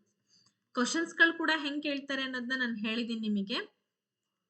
ಕಳೆದ ಒಂದು ತರಗತಿಯಲ್ಲಿ ಕ್ವಶನ್ಸ್ ಗಳನ್ನು ಕೂಡ ಡಿಸ್ಕಷನ್ ಮಾಡಿದೀನಿ, ನೆನಪಿದೆ ಅಂತ ಅನ್ಕೊಂಡಿದೀನಿ. ಅದರ ನೋಟ್ಸ್ ಕೂಡ ಕೊಟ್ಟಿದ್ದೀನಿ. ಎಲ್ಲಿದೆ ಅಂತಂದ್ರೆ ಹೋಗಿ ಚೆಕ್ ಮಾಡ್ಬೇಕು. ಲೈವ್ ಕ್ಲಾಸ್ ಡೇ ಸ್ಪೆಷಲ್ ಅಂತ ಹೇಳಿ ಎಲ್ಲ ಹಾಕಿರ್ತೀನಲ್ಲ, ಅಲ್ಲಿ ಹೋಗಿ ಚೆಕ್ ಮಾಡಿದ್ರೆ ನಿಮಗೆ ಗೊತ್ತಿರುತ್ತೆ. ಇನ್ನ ಪ್ರಮುಖ ಮೌಲ್ಯ ಪ್ರಾಮಾಣಿಕತೆ ಬಗ್ಗೆ, ಯಾಕಪ್ಪ ನಾವು ಹಾನೆಸ್ಟಿಯನ್ನ ಮಕ್ಕಳಲ್ಲಿ ಬೆಳೆಸ್ಬೇಕು? ಅದು ಇಂಪಾರ್ಟೆಂಟಾ? ಹಾನೆಸ್ಟಿ ಬೇಕಾ ಮಕ್ಕಳಲ್ಲಿ ಅಂತಂದ್ರೆ ಬೇಕು. ಅದನ್ನ ನಾವು ಜಸ್ಟ್ ಮಾತಿಗಷ್ಟೇ ನಾವು ಪ್ರಾಮಾಣಿಕವಾಗಿದ್ದೀವಿ, ನಾವ್ ಯಾವುದೇ ತಪ್ಪು ಮಾಡಿಲ್ಲ, ನಾನು ಯಾರಿಗೂ ಅನ್ಯಾಯ ಮಾಡಿಲ್ಲ, ಯಾರಿಗೂ ಮೋಸ ಮಾಡಿಲ್ಲ, ಲೈಫಲ್ಲಿ ನನಗೆ ಮೋಸ ಆಗಿದೆ, ಈ ತರ ಎಲ್ಲ ಅನ್ಕೊಳ್ಳೋದು ತಪ್ಪು. ಪ್ರಾಮಾಣಿಕವಾಗಿ ಬದುಕೋದು ಅಂತಂದ್ರೆ ಎಲ್ಲರ ಜೊತೆಗೂ ಕೂಡ ಸಂವಹನಗಳಲ್ಲಿ ಸತ್ಯವಂತರಾಗಿರ್ಬೇಕು. ಕ್ಯಾಶುವಲ್ ಆಗಿ ನಾನು ಮಾತಾಡ್ತಾ ಇದ್ದೀನಿ. Being truthful in all communications, ಎಲ್ಲಾ ಕಮ್ಯುನಿಕೇಶನ್ಸ್ ಅಲ್ಲೂ ಕೂಡ ಸತ್ಯವಾಗಿ ಇರ್ರಿ, ಮಾತಾಡಿ. ಓಕೆ, ವ್ಯವಹಾರಗಳಲ್ಲಿ ಪಾರದರ್ಶಕತೆ ಇರಲಿ, ಟ್ರಾನ್ಸ್ಪರೆನ್ಸಿ ಇನ್ ಡೀಲಿಂಗ್ಸ್, ಯಾವುದೇ ರೀತಿಯಾದಂತಹ ಮೋಸ ಕಬಜ ಇವೆಲ್ಲ ಇರಬಾರ್ದು. ಒಬ್ರಿಗೆ ಪ್ರಾಮಾಣಿಕವಾಗಿ ನಾವು ಬದುಕ್ತಾ ಇದ್ದೀವಿ ಅವ್ರ ಜೊತೆಗೆ ಅಂತ ಅಂದಾಗ ಪ್ರಾಮಾಣಿಕವಾಗಿರೋಣ. ತಪ್ಪುಗಳನ್ನ ಮುಕ್ತವಾಗಿ ಒಪ್ಕೊಳ್ಬೇಕು. ಇವತ್ ನಾನು ಈ ಮಿಸ್ಟೇಕ್ಸ್ ಮಾಡಿದೀನಿ ಅಂತಂದ್ರೆ ಹೌದು ನನ್ನಿಂದ ಆಗಿದೆ, ಅದನ್ನ ಮಕ್ಳಿಗೆ ತಿಳಿಸ್ಬೇಕು. ನೀವು ಹಾನೆಸ್ಟಿ ಅಂದ್ರೆ ಏನು ಅನ್ನೋದ್ರ ಬಗ್ಗೆ ನೀವು ತಿಳಿಸೋದಕ್ಕೋಸ್ಕರ ಈ ಅಧ್ಯಾಯವನ್ನ ನಿಮಗೆ ಇಟ್ಟಿರುವಂತದ್ದು. ಇನ್ನು ಪ್ರಯೋಜನಗಳು, ಇದರಿಂದ ಏನ್ ಪ್ರಯೋಜನಗಳಾಗತ್ತೆ? ಪ್ರಾಮಾಣಿಕವಾಗಿ ಇರೋದ್ರಿಂದ ಏನೆಲ್ಲ ಪ್ರಯೋಜನಗಳಿದೆ ಅಂದ್ರೆ ಬಹಳ ಬೆನಿಫಿಟ್ಸ್ ಇದೆ. ನಂಬಿಕೆ ಮತ್ತು ವಿಶ್ವಾಸ ಅರ್ಹತೆಯನ್ನ ನಿರ್ಮಾಣ ಮಾಡುತ್ತೆ. ನೋಡಿ, ಯಾವಾಗ್ಲೂ ಕೂಡ ನಮ್ಮ ತಪ್ಪುಗಳನ್ನ ನಾವು ಮುಕ್ತವಾಗಿ ಒಪ್ಕೊಳ್ತಾ ಇದೀವಿ ಅಂತಂದಾಗ ಒಬ್ರ ಮೇಲೆ ನಂಬಿಕೆ ತುಂಬಾ ಸ್ಟ್ರಾಂಗ್ ಆಗಿ ಬೆಳೆಯುತ್ತೆ. ಬೇಕಾದ್ರೆ ನೀವು ಅಬ್ಸರ್ವ್ ಮಾಡಿ ನೋಡಿ, ಸಂಬಂಧಗಳನ್ನ ಬಲಪಡಿಸ್ತಾ ಹೋಗುತ್ತೆ. Builds trust and credibility and also strengths relationships. ಮಕ್ಕಳಲ್ಲಿ ಆಗಿರ್ಬೋದು, ದೊಡ್ಡವರಲ್ಲಿ ಆಗಿರ್ಬೋದು, ಸಂಬಂಧಗಳು ಬಲ ಆಗ್ತಾ ಹೋಗುತ್ತೆ. ಅವ್ನ್ ಹಂಗೆಲ್ಲ ಸುಳ್ಳು ಹೇಳಲ್ಲ, ಕರೆಕ್ಟ್ ಆಗಿ ಅವ್ನ್ ಮಾಡಿದ್ದ ಅಂತಂದ್ರೆ ಮಾಡಿದ್ದ ಅಂತ ಒಪ್ಕೊಂಡ್ಬಿಡ್ತಾನೆ, ಅವ್ನ್ ಮಾಡಿಲ್ಲ ಅಂತಂದ್ರೆ ಮಾಡಿಲ್ಲ ಅಂತ ಒಪ್ಕೊಂಡ್ಬಿಡ್ತಾನೆ ಅಂತ ಹೇಳ್ದಂಗೆ. ಇನ್ನೊಂದು ತುಂಬಾ ಇಂಪಾರ್ಟೆಂಟ್ ಆಗಿರುವಂತ ಮೌಲ್ಯ ಬಂದು ಸಮಗ್ರತೆ. ಸೊ ಇದನ್ನ ನಾವು ಇಂಟಿಗ್ರಿಟಿ ಅಂತ ಕರಿತೀವಿ. So what is integrity? ಈ ಸಮಗ್ರತೆ ಅಂದ್ರೆ ಏನು? ಮೌಲ್ಯಗಳು ಮತ್ತೆ ಕ್ರಿಯೆಗಳ ನಡುವಿನ ಸ್ಥಿರತೆಯನ್ನ ನಾವು ಸಮಗ್ರತೆ ಅಂತ ಕರಿತೀವಿ. ಗಮನಿಸದಿದ್ರೂ ಸರಿಯಾದದ್ದನ್ನ ಮಾಡೋದು. ಇವಾಗ ನೋಡಿ, ಶಾಲೆಯಲ್ಲಿ ಮಕ್ಕಳನ್ನೆಲ್ಲ ಕೂರ್ಸಿರ್ತೀರ, ನಾವೇನ್ ಮಾಡ್ತೀವಿ, ಹೊರಗಡೆ ಕುತ್ಕೊಂಡಿದ್ದು ಏನೋ ಒಂದು ಕೆಲಸ ಬಂತು, ನಾವು ಹೊರಗಡೆ ಹೋಗಿರ್ತೀವಿ, ಮಕ್ಳಿಗೆ ಟೆಸ್ಟ್ ಬರೆಯೋದಕ್ಕೆ ಹೇಳ್ತೀವಿ. ನನ್ನನ್ನ ನೋಡ್ತಾ ಇಲ್ಲ ಟೀಚರ್ ಅಂತ ಹೇಳಿ ಕಾಪಿ ಚೀಟ್ ಮಾಡಿದ್ರೆ ತಪ್ಪಲ್ವಾ? ಅದು ಅಪ್ರಾಮಾಣಿಕತೆಯನ್ನ ಸೂಚಿಸುತ್ತೆ. ಮಕ್ಳಿಗೆ ತಿಳಿಸ್ಬೇಕಾಗತ್ತೆ, ಮೋಟಿವೇಶನ್ಸ್ ಗಳನ್ನ ಕೊಡ್ಬೇಕು, ಆದರ್ಶ ವ್ಯಕ್ತಿಗಳ ಜೀವನ ಚರಿತ್ರೆಗಳನ್ನ ತಿಳಿಸ್ಬೇಕು. ಆಗ ನಾವೇನಾದ್ರೂ ಅವ್ ಮಕ್ಳನ್ನ ಅಬ್ಸರ್ವ್ ಮಾಡದೇ ಇದ್ದಾಗ್ಲೂ ಕೂಡ ಸರಿಯಾದದ್ದನ್ನೇ ಮಾಡ್ತಾರೋ. ಇಂಪಾರ್ಟೆನ್ಸ್ ಏನೇನಿದೆ?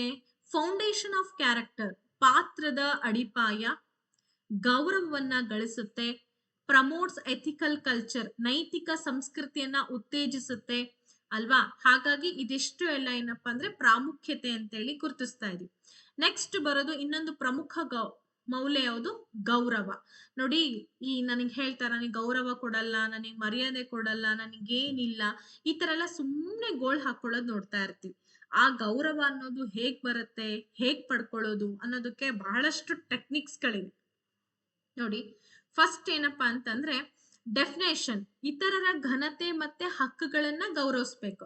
ಯಾವಾಗ್ಲೂ ಒಬ್ರದು ನಾವು ಗೌರವವನ್ನ ಪಡ್ಕೊಳ್ತಾ ಇದೀವಿ ಅಂತಂದ್ರೆ ನಮ್ಮ ಗೌರವ ನಮ್ಮ ಆತ್ಮವಿಶ್ವಾಸವನ್ನ ಜಾಸ್ತಿ ಮಾಡುತ್ತೆ. ಆಗ ನಾವೇನ್ ಮಾಡ್ಬೇಕು, ನಮ್ಮ ಎದುರಿಗಿರುವಂತ ವ್ಯಕ್ತಿಗಳಿಗೂ ಕೂಡ ನಾವು ಹೆಚ್ಚಾಗಿ ಅವರ ಒಂದು ಹಕ್ಕುಗಳನ್ನ ಗೌರವಿಸ್ಬೇಕು, ಪರಸ್ಪರ ಸಹಕಾರ ಸಹಸಂಬಂಧ ಇರಬೇಕು, ವೈವಿಧ್ಯತೆ ವ್ಯತ್ಯಾಸಗಳನ್ನ ಸ್ವೀಕಾರ ಮಾಡ್ಬೇಕು. ಅಪ್ಪ ಯಾವ್ದೋ ಒಂದ್ ಮನೆಗೆ ಹೋಗಿರ್ತೀವಿ, ನಮ್ಗೆ ಅಡ್ಜಸ್ಟ್ ಆಗ್ತಾ ಇರಲ್ಲ ಹಂಗಂತೇಳಿ ಅವ್ರ ಮೇಲೆ ಸಿಟ್ಟಾಗೋದು, ಅವ್ರ ಮೇಲೆ ಕೋಪಗೊಳ್ಳೋದಲ್ಲ. ಅವ್ರು ನಮ್ ಜೊತೆ ಅಡ್ಜಸ್ಟ್ ಆಗ್ತಾ ಇಲ್ಲ ಅಂದ್ರೆ ನಾವಾದ್ರೂ ಅವ್ರ ಜೊತೆ ಅಡ್ಜಸ್ಟ್ ಆಗುವಂತ ಪ್ರಯತ್ನವನ್ನ ಮಾಡ್ಬೇಕು. ನಾನು 108 ಮಾತಾಡ್ತಾ ಹೋಗ್ಬಿಡ್ತೀವಿ ನಾವ್ ಮಾತಾಡೋ ಟೈಮಲ್ಲಿ. ಎದುರಿಗಿದ್ದಂತ ವ್ಯಕ್ತಿಗಳು ಏನ್ ಹೇಳ್ತಿದ್ದಾರೆ ಅನ್ನೋದನ್ನ ಕೇಳೋಷ್ಟು ನಮಗ್ ಪೇಶನ್ಸ್ ಇರಲ್ಲ. ಯಾವಾಗ್ಲೂ ಕೂಡ ನಮ್ಮ ಎದುರಿಗಿರುವಂತ ವ್ಯಕ್ತಿ ಏನ್ ಮಾತಾಡ್ತಾ ಇದ್ದಾರೆ, ಅವ್ರು ಏನ್ ಹೇಳೋದಕ್ ಹೊರಟಿದ್ದಾರೆ ಅನ್ನೋದನ್ನ ನಾವು ಗಮನಿಸ್ಬೇಕಾಗತ್ತೆ ಅಲ್ವಾ. ಗಮನಿಸ್ತಾ ಇದ್ದಾಗ ಏನಾಗುತ್ತೆ, ನಾವಲ್ಲಿ ಝೀರೋ ಆಗ್ಬಿಡ್ತೀವಿ. ಸೊ ಗೌರವದ ರೂಪಗಳು ಅಂದ್ರೆ ಸ್ವಾಭಿಮಾನಿ ಆಗಿರ್ಬೇಕು. ಯಾರೋ ಏನೋ ಒಂದು ಫ್ರೀಯಾಗಿ ಕೊಟ್ಬಿಡ್ತಾರೆ ನಿನಗೆ ಅಂತ ಅಂದ್ರೆ ಅದನ್ನ ನಾವು ಸ್ವೀಕಾರ ಮಾಡುವಂತ ಮನಸ್ಥಿತಿಯಲ್ಲಿ ಇರಬಾರ್ದು. ಸೆಲ್ಫ್ ರೆಸ್ಪೆಕ್ಟ್ ಲೈಫ್ ಅಲ್ಲಿ ಏನಿದ್ರು ಬಿಟ್ರು ಸ್ವಾಭಿಮಾನ ಬಹಳ ಇಂಪಾರ್ಟೆಂಟ್. ಮಕ್ಳಿಗೆ ಅದನ್ನ ನೀವು ಕಲ್ಸ್ಕೊಡಿ. ಇತರರಿಗೆ ಗೌರವ, ಪ್ರಕೃತಿಗೆ ಗೌರವ. ಆಕ್ಚುಲಿ ಯಾವಾಗ್ಲೂ ಕೂಡ ನಮ್ಮ ಆತ್ಮಾಭಿಮಾನ ಜಾಸ್ತಿ ಆಗುತ್ತೆ ಸ್ವಾಭಿಮಾನದಿಂದ. ಬೇರೆ ಎಲ್ಲ ನಮ್ ಜೊತೆಗಿರುವಂತ ಎಲ್ಲಾ ವ್ಯಕ್ತಿಗಳಿಗೂ ಗೌರವ ಕೊಡೋದ್ರಿಂದ ನಮ್ಗೆ ಉತ್ತಮ ಗೌರವ ಸಿಗುತ್ತೆ. ಅದಕ್ಕೆ ಹೇಳ್ತೀವಲ್ಲ, give respect and take respect ಅಂತ ಹೇಳಿ.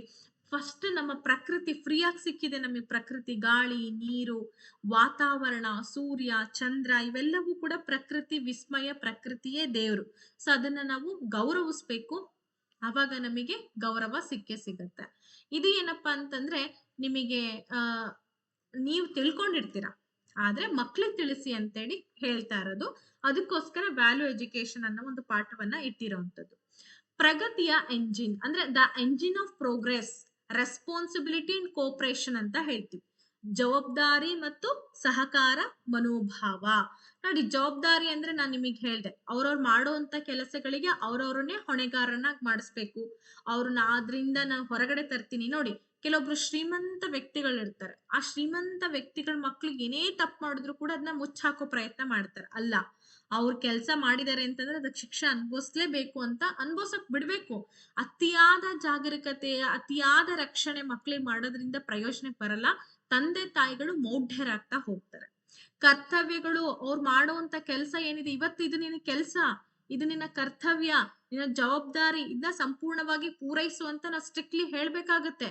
ಅಯ್ಯೋ ದಣಿವಾಗತ್ತೆ, ಅಯ್ಯೋ ಪಾಪ, ಇವೆಲ್ಲ ಭಾವನೆಗಳನ್ನ ಹೊರಗಡೆ ಹಾಕಿ ಸಾಧ್ಯವಾದಷ್ಟು ಮಟ್ಟಿಗೆ ಆಕ್ಟಿವ್ ಆಗಿರ್ಲಿಕ್ಕೆ ನಾವು ಪ್ರಯತ್ನವನ್ನ ಮಕ್ಳಿಗೆ ಮಾಡಿಸ್ಬೇಕಾಗತ್ತೆ. Being accountable for actions and fulfilling duties and obligations, being reliable and dependable. Next ಬರೋದು ಕೋಪರೇಷನ್ ಅಥವಾ ಸಹಕಾರ.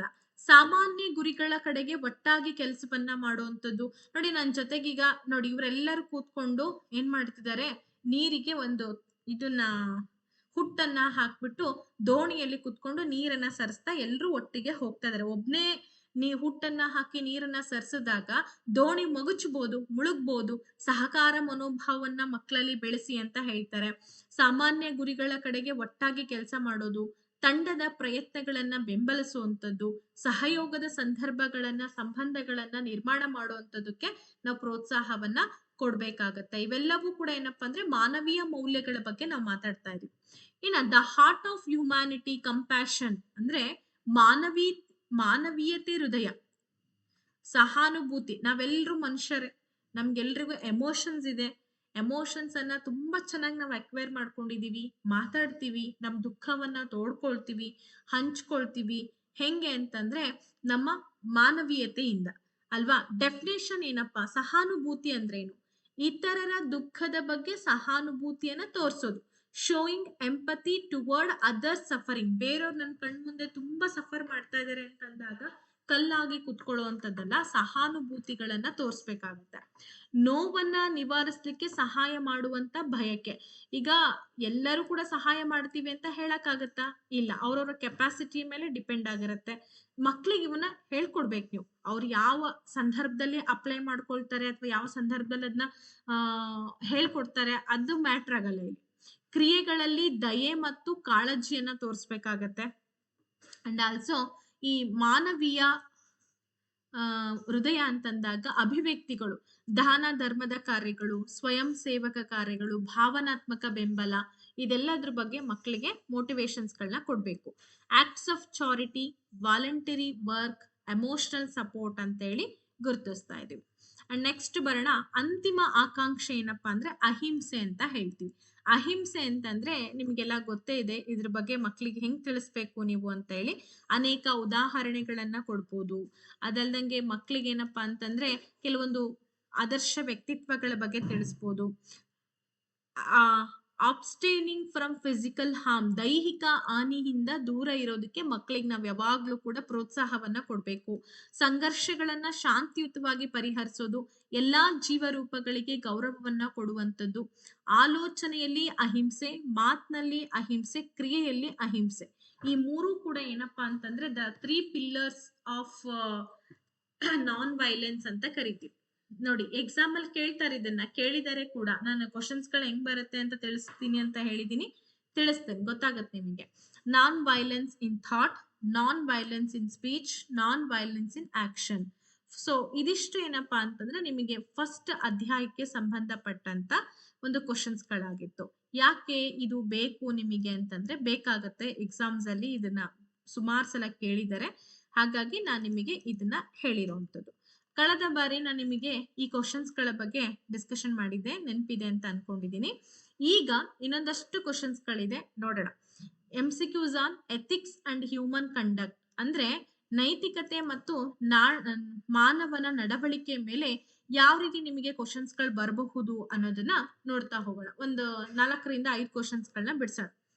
Which ethical theory judges actions as good or bad based on their outcomes, where the end justifies the means? ಯಾವ ನೈತಿಕ ಸಿದ್ಧಾಂತವು ಕ್ರಿಯೆಗಳನ್ನ ಅವುಗಳ ಫಲಿತಾಂಶಗಳ ಆಧಾರದ ಮೇಲೆ ಒಳ್ಳೆಯದು ಅಥವಾ ಕೆಟ್ಟದ್ದು ಅಂತ ನಿರ್ಣಯಿಸುತ್ತೆ, ಅಲ್ಲಿ ಅಂತ್ಯವು ಸಾಧನವನ್ನ ಸಮರ್ಥಿಸುತ್ತೆ? ಹಾಗಾದ್ರೆ ಯಾವುದು? ಸದ್ಗುಣ ನೀತಿಶಾಸ್ತ್ರ, ಕರ್ತವ್ಯ ನೀತಿಶಾಸ್ತ್ರ, ಪರಿಣಾಮವಾದ, ಸ್ವಾಯತ್ತತೆಯ ನೀತಿಶಾಸ್ತ್ರ ಅಂತ ಇದೆ. ನಾನು ಅದಕ್ಕೆ ನಿಮಗೆ ಹೇಳಿದ್ದು, ಏನ್ ಹೇಳಿದೆ ಅಂತಂದ್ರೆ ನೀಟಾಗಿ ಫಸ್ಟ್ ಪಾಠವನ್ನ ಅಬ್ಸರ್ವ್ ಮಾಡ್ಕೊಳ್ಳಿ. ಅಬ್ಸರ್ವೇಷನ್ ಮಾಡಿದ್ರೆ ಆಟೋಮೆಟಿಕಲಿ ನಿಮಗೆ ಕ್ವಶನ್ಸ್ ಗಳು ಹೆಂಗ್ ಕೇಳ್ತಾರೆ ಅನ್ನೋದು ಕೂಡ ನಾನು ತೋರಿಸ್ಕೊಡ್ತೀನಿ ಅಂತ ಅಂದ್ರೆ, ನೋಡಿ ಈ ತರ ಕ್ವಶನ್ಸ್ ಕೇಳ್ತಾರೆ. ಓಕೆನಾ? ಏನಾಗುತ್ತೆ ಉತ್ತರ ಹಾಗಿದ್ರೆ ಇಲ್ಲಿ?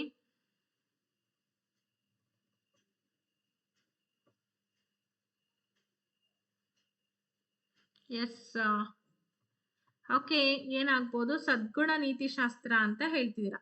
ಅಂದ್ರೆ ಯಾವ ನೈತಿಕ ಸಿದ್ಧಾಂತ ಕ್ರಿಯೆಗಳು ಅವುಗಳ ಫಲಿತಾಂಶಗಳ ಆಧಾರದ ಮೇಲೆ ಒಳ್ಳೇದು ಕೆಟ್ಟದ್ದು ಅಂತ ಹೇಳಿ ನಿರ್ಣಯ ಮಾಡುತ್ತೆ.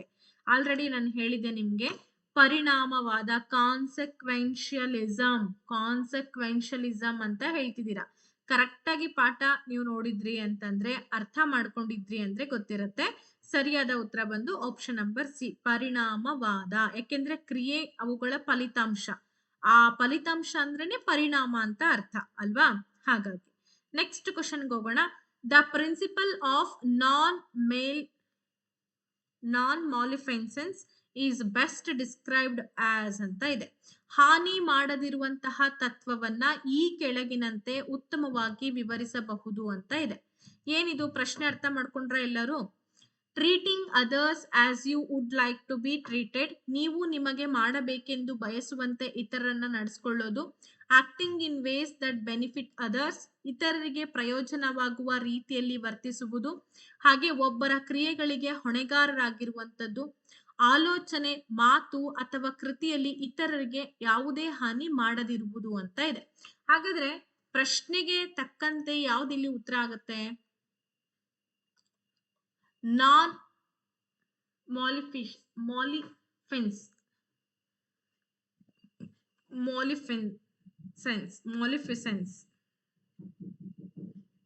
ಅಂದ್ರೆ ಹಾನಿ ಮಾಡದಿರುವಂತಹ ತತ್ವ. Treating others as you would like to be treated, acting in ways that benefit others, being accountable for one's action and doing no harm to others in thought, word or deed ಅಂತ ಇದೆ. S, ಕಮಾನ್, quick ಆಗಿ ಬರ್ಲಿ answers. ಹಾನಿ ಮಾಡದಿರುವ ತತ್ವ ಅಂತಂದಾಗ of course ನಿಮ್ಮ ಉತ್ತರ ಸರಿಯಾಗಿದೆ. ಯಾಕೆ ಅಂತಂದ್ರೆ ಯಾರಿಗೂ ಕೂಡ ನಾವು ನಮ್ಮ ಆಲೋಚನೆಯಲ್ಲಾಗಿರ್ಬೋದು, ಮಾತಿನಲ್ಲಾಗಿರ್ಬೋದು, ನಡವಳಿಕೆಯಲ್ಲಾಗಿರ್ಬೋದು ಹಾನಿಯನ್ನ ಮಾಡದೇ ಇರುವಂತದಕ್ಕೆ ನಾವು ಹಾನಿ ಮಾಡದಿರುವ ತತ್ವ ಅಂತ ಹೇಳಿ ಕರಿತೀವಿ. ನೆಕ್ಸ್ಟ್ ತುಂಬಾ ಇಂಪಾರ್ಟೆಂಟ್ ಆಗಿರುವಂತ ಒಂದು ಪ್ರಶ್ನೆ, what does the ethical value of integrity primarily emphasise ಅಂತ ಇದೆ. ಸಮಗ್ರತೆಯ ನೈತಿಕ ಮೌಲ್ಯವು ಮುಖ್ಯವಾಗಿ ಯಾವುದನ್ನ ಒತ್ತಿ ಹೇಳುತ್ತೆ? ಇದು 2019 GPSTR ಎಕ್ಸಾಮ್ ಅಲ್ಲಿ ಕೇಳಿರುವಂತ ಪ್ರಶ್ನೆ. ಹೌದಾ ಮೇಡಮ್ ಅಂದ್ರೆ ಹೌದು. ಸಾಮಾನ್ಯ ಗುರಿಗಳ ಕಡೆಗೆ ಒಟ್ಟಾಗಿ ಕೆಲಸ ಮಾಡುತ್ತೆ. Working together toward common goals. Consistency between values and actions. ಮೌಲ್ಯಗಳು ಮತ್ತೆ ಕ್ರಿಯೆಗಳ ನಡುವೆ ಸ್ಥಿರತೆ. Showing empathy toward others suffering. ಇತರರ ದುಃಖದ ಬಗ್ಗೆ ಸಹಾನುಭೂತಿ ತೋರಿಸುವುದು. Being truthful in all communications. ಎಲ್ಲಾ ಸಂವಹನಗಳಲ್ಲಿ ಸತ್ಯವಂತರಾಗಿರುವುದು ಅಂತ ಇದೆ. ಕರೆಕ್ಟ್ ಆಗಿ ಯೋಚನೆ ಮಾಡಿ. ನೈತಿಕ ಸಮಗ್ರತೆ ಬಗ್ಗೆ ಇಂಟಿಗ್ರಿಟಿ ಅಂತ ಹೇಳಿದೆ ನಾನು ಅವಾಗ್ಲೇ. ಸೊ ಇಂಟಿಗ್ರಿಟಿ ಅಂತಂದ್ರೆ ಏನು ಅಂತ ಕೇಳಿದಾರೆ ಅಷ್ಟೇ. ಕಮಾನ್ ಕ್ವಿಕ್ ಆಗಿ ಬರ್ಲಿ.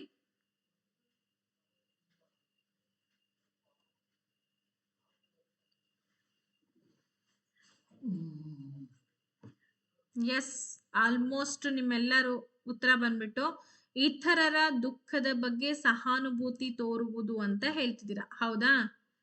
ಸಮಗ್ರತೆ ಅಂತಂದಾಗ ಏನ್ ಅರ್ಥ ಕೊಡುತ್ತೆ?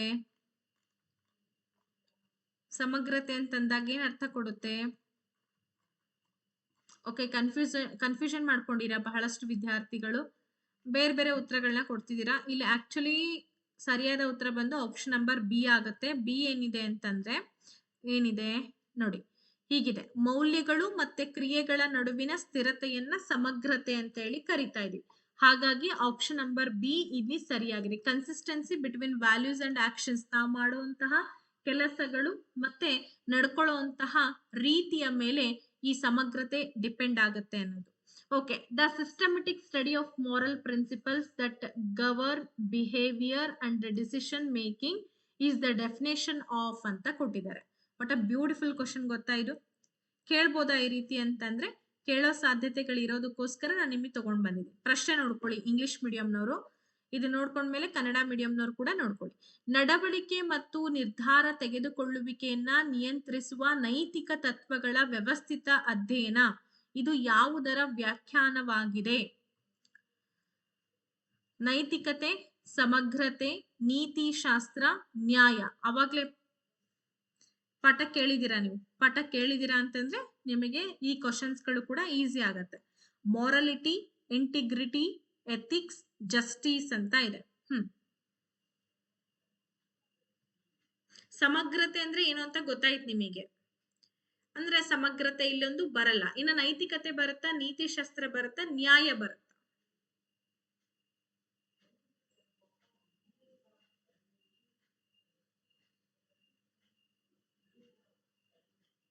Yes, very good. Option number C ethics ಅಂತ ಯಾರೆಲ್ಲ ಹೇಳಿದ್ರಿ ಸರಿಯಾಗಿದೆ. ನೀತಿ ಶಾಸ್ತ್ರ ಅಂತ ಹೇಳಿ ಕರಿತೀವಿ. Okay, which of the following is listed as a form of respect? ಈ ಕೆಳಗಿನವುಗಳಲ್ಲಿ ಯಾವುದು ಗೌರವದ ಒಂದು ರೂಪವೆಂದು ಪಟ್ಟಿಯಲ್ಲಿದೆ? ಅಂದ್ರೆ ಗೌರವ ಅಂತ ಹೇಳಿದ್ವಿ, ಆ ಗೌರವದ ಪಟ್ಟಿಯಲ್ಲಿ ಇರ್ತಕ್ಕಂಥ ಒಂದು ರೂಪ ಯಾವುದು ಅಂತ ಕೇಳಿದ್ದಾರೆ. Professional responsibility, volunteer work, respect for nature, emotional support ಅಂತ ಇದೆ. ಅಂದ್ರೆ ವೃತ್ತಿಪರ ಜವಾಬ್ದಾರಿ, ಸ್ವಯಂ ಸೇವಕ ಕಾರ್ಯ, ಪ್ರಕೃತಿಗೆ ಗೌರವ, ಭಾವನಾತ್ಮಕ ಬೆಂಬಲ ಅಂತ ಇದೆ.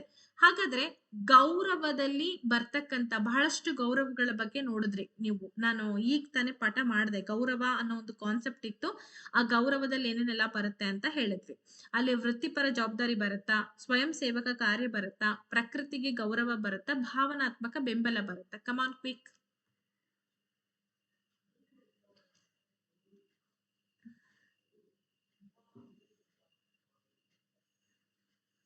ತುಂಬಾ ಸಿಂಪಲ್. ಈ ತರ ನಿಮಗೆ ಒಂದು ಜಿಪಿಟಿ ನಲ್ಲಿ ಒಂದು 15 ಮಾರ್ಕ್ಸ್ ಕೇಳ್ತಾರೆ. 15 ಕೂಡ ವ್ಯಾಲ್ಯೂ ಎಜುಕೇಶನ್ ಸಂಬಂಧಪಟ್ಟಂಗಿರಲ್ಲ, ಆರೋಗ್ಯ ಶಿಕ್ಷಣಕ್ಕೆ ಸಂಬಂಧಪಟ್ಟಂಗಿರುತ್ತೆ. ಮೇಡಮ್ ಮತ್ತೆ ನಾವು HSTR ನವರು PSTR ನವರು ಯಾಕೆ ನೋಡ್ಬೇಕಿದ್ನ ನಮಗೂ ಕೇಳ್ತಾರ. ಇನ್ ಕೇಸ್ ನಿಮ್ಗೆ ಏನಾದ್ರೂ ಸಿಲೆಬಸ್ ಚೇಂಜ್ ಆಯ್ತು ಅಂದ್ರೆ ಆಮೇಲೆ ನಾವು ಇದನ್ನ ಕೊಡಕ್ಕಾಗತ್ತಾ? ಕೊಡಕ್ಕಾಗಲ್ಲ. ಅದಕ್ಕೋಸ್ಕರ ಸಿಲೆಬಸ್ ನಲ್ಲಿ ನಿಮಗೆ ಆಡ್ ಮಾಡದೇ ಇದ್ರು ನೀವು ಇದನ್ನ ನೋಡ್ಕೊಳ್ಳಿ. ಬಹಳ ಇಂಪಾರ್ಟೆಂಟ್. ಅದಕ್ಕೆ ನಾನು ಎಲ್ಲರಿಗೂ ಕೂಡ ನಿಮಗೆ ಕೊಡ್ತಾ ಇರೋಂಥದ್ದು. ಸರಿಯಾದ ಉತ್ತರ very good. Option number C respect for nature ಅಂತ ಏನಿದೆ that is the right answer. Very good.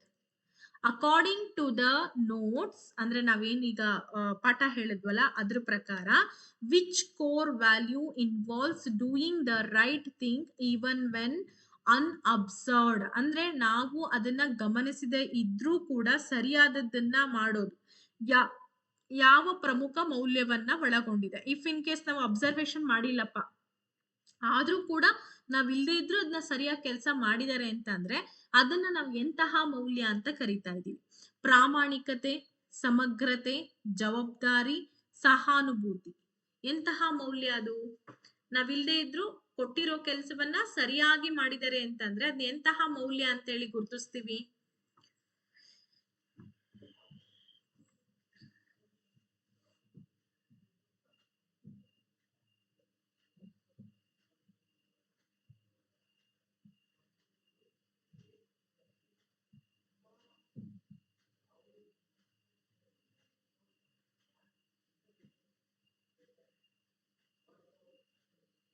Okay, ಬಹಳಷ್ಟು ಜನ ಪ್ರಾಮಾಣಿಕತೆ ಅಂತ ಹೇಳ್ತಾರೆ, ಹಾನೆಸ್ಟಿ ಅಲ್ವಾ? ನಾವ್ ಇಲ್ದೇ ಇದ್ರೂ ಕೂಡ ನಾವು ಕೊಟ್ಟಿರೋಂತ ಕೆಲಸವನ್ನ ಕರೆಕ್ಟ್ ಆಗಿ ಮಾಡ್ತಾ ಇದ್ದಾರೆ ಅಂತಂದ್ರೆ ಅದನ್ನ ನಾವೇನಂತ ಕರಿಬಹುದು? ಹಾನೆಸ್ಟಿ ಅಂತ ಕರಿಬೋದಾ? ಹೌದಾ? S, very good. ಹಾನೆಸ್ಟಿ ಅಂತಾನೆ ಕರೆಯೋದು. ಪ್ರಾಮಾಣಿಕತೆ ಅಂತ ಹೇಳ್ತೀವಿ ಅಲ್ವಾ? ಅಥವಾ ಸಮಗ್ರತೆ ಅಂತ ಹೇಳ್ತೀವ. ಪ್ರಾಮಾಣಿಕತೆ, ನಾವ್ ಇಲ್ದೇ ಇದ್ರೂ ಕೂಡ ನಾವು ಹೇಳಿರೋಂತ ಕೆಲಸವನ್ನ ಕರೆಕ್ಟ್ ಆಗಿ ಮಾಡ್ತಾರೆ ಅಂತಂದ್ರೆ ಅದನ್ನ ಪ್ರಾಮಾಣಿಕತೆ ಅಂತ ಹೇಳಿ ಕರಿತೀವಿ. The principle of justice states that one should ಅಂತ ಇದೆ. ಅಂದ್ರೆ ನ್ಯಾಯದ ತತ್ವವು ಒಬ್ರು ಹೀಗೆ ಮಾಡಬೇಕೆಂದು ಹೇಳುತ್ತದೆ. ಹೇಗೆ ಹೇಳುತ್ತೆ? Respect others right to make their own decisions. ತಮ್ಮದೇ ಆದಂತ ನಿರ್ಧಾರಗಳನ್ನ ಮಾಡುವ ಇತರರ ಹಕ್ಕನ್ನ ಗೌರವಿಸುವುದು. Be accountability for one's actions. ಒಬ್ಬರ ಕ್ರಿಯೆಗಳಿಗೆ ಹೊಣೆಗಾರರಾಗಿರುವುದು. Act in ways that promote others well being. ಇತರರ ಯೋಗಕ್ಷೇಮವನ್ನ ಉತ್ತೇಜಿಸುವ ರೀತಿಯಲ್ಲಿ ವರ್ತಿಸುವುದು. Treat all people fairly and equally ಅಂತ ಇದೆ. ಎಲ್ಲಾ ಜನರನ್ನ ನ್ಯಾಯಯುತವಾಗಿ ಸಮಾನವಾಗಿ ನಡ್ಸ್ಕೊಳ್ಳೋದು ಅಂತ ಇದೆ. ಕಮಾನ್, ಕ್ವಿಕ್ ಆಗಿ ಆನ್ಸರ್ಸ್ ಬರ್ಲಿ. ಇವತ್ತಿನ ಕಾನ್ಸೆಪ್ಟ್ ಇಷ್ಟ ಅಲ್ವಾ? ಮತ್ತೆ ನಾನು ನಿಮಗೆ ನೆಕ್ಸ್ಟ್ ವೀಕು ವ್ಯಾಲ್ಯೂ ಎಜುಕೇಶನ್ ಇರುತ್ತೆ, ಅಲ್ಲಿ ನಿಮಗೆ ಮತ್ತೆ ನೆಕ್ಸ್ಟ್ ಲೆಸನ್ ಏನಿದೆ ಅಥವಾ ನೆಕ್ಸ್ಟ್ ಲೆಸನ್ಗೆ ಸಂಬಂಧಪಟ್ಟಂತೆ ನಾನು ನಿಮಗೆ ಹೇಳ್ತಾ ಹೋಗ್ತೇನೆ. ಆಕ್ಚುಲಿ ವ್ಯಾಲ್ಯೂ ಎಜುಕೇಶನ್ಗೆ ಒಂದು 10 ಕ್ಲಾಸ್ ಆಗ್ಬಿಟ್ರೆ ಮುಗ್ದೋಯ್ತು, ಸಿಲೆಬಸ್ಸೇ ಮುಗ್ದೋಗ್ಬಿಡುತ್ತೆ. ಅಷ್ಟು ಸಿಂಪಲ್ ಆಗಿರುವಂತ ಸಿಲೆಬಸ್ ಇದೆ. ಇನ್ನು ಹೆಲ್ತ್ ಎಜುಕೇಶನ್ ಒಂದು 5 ಕ್ಲಾಸ್ ಆದ್ರೆ ಮುಗಿತಲ್ಲಿ. ಯೋಗ, ಪ್ರಾಣಾಯಾಮಗಳ ಬಗ್ಗೆ ಅಂಡ್ ಹೆಲ್ತ್ ಎಜುಕೇಶನ್ ಅಲ್ಲಿ ಇನ್ನ ಒಂದು ಡಿಸೀಸಸ್ ಬಗ್ಗೆ ಆಗಿರ್ಬೋದು, ವಿಟಮಿನ್ಸ್ ಯಾವ್ಯಾವ ಕೊರತೆಯಿಂದ ಏನೆಲ್ಲ ಸಮಸ್ಯೆ ಬರುತ್ತೆ, ಇದೆಲ್ಲ ಸಿಂಪಲ್ ಆಗಿ ಸಾಮಾನ್ಯ ವಿಜ್ಞಾನ ಅಂತ ಏನ್ ನೋಡ್ತೀವಿ ಅದಕ್ಕೆ ಸಂಬಂಧಪಟ್ಟಂಗೆ ಕೆಲವೊಂದಿರುತ್ತೆ ಅಷ್ಟೇನೆ. ಬಹಳ ಟಫ್ ಇಲ್ಲ ಈ ಸಬ್ಜೆಕ್ಟ್, ಈಸಿಯಾಗಿ ನೀವು ಕವರ್ ಮಾಡ್ಕೊಬಹುದು.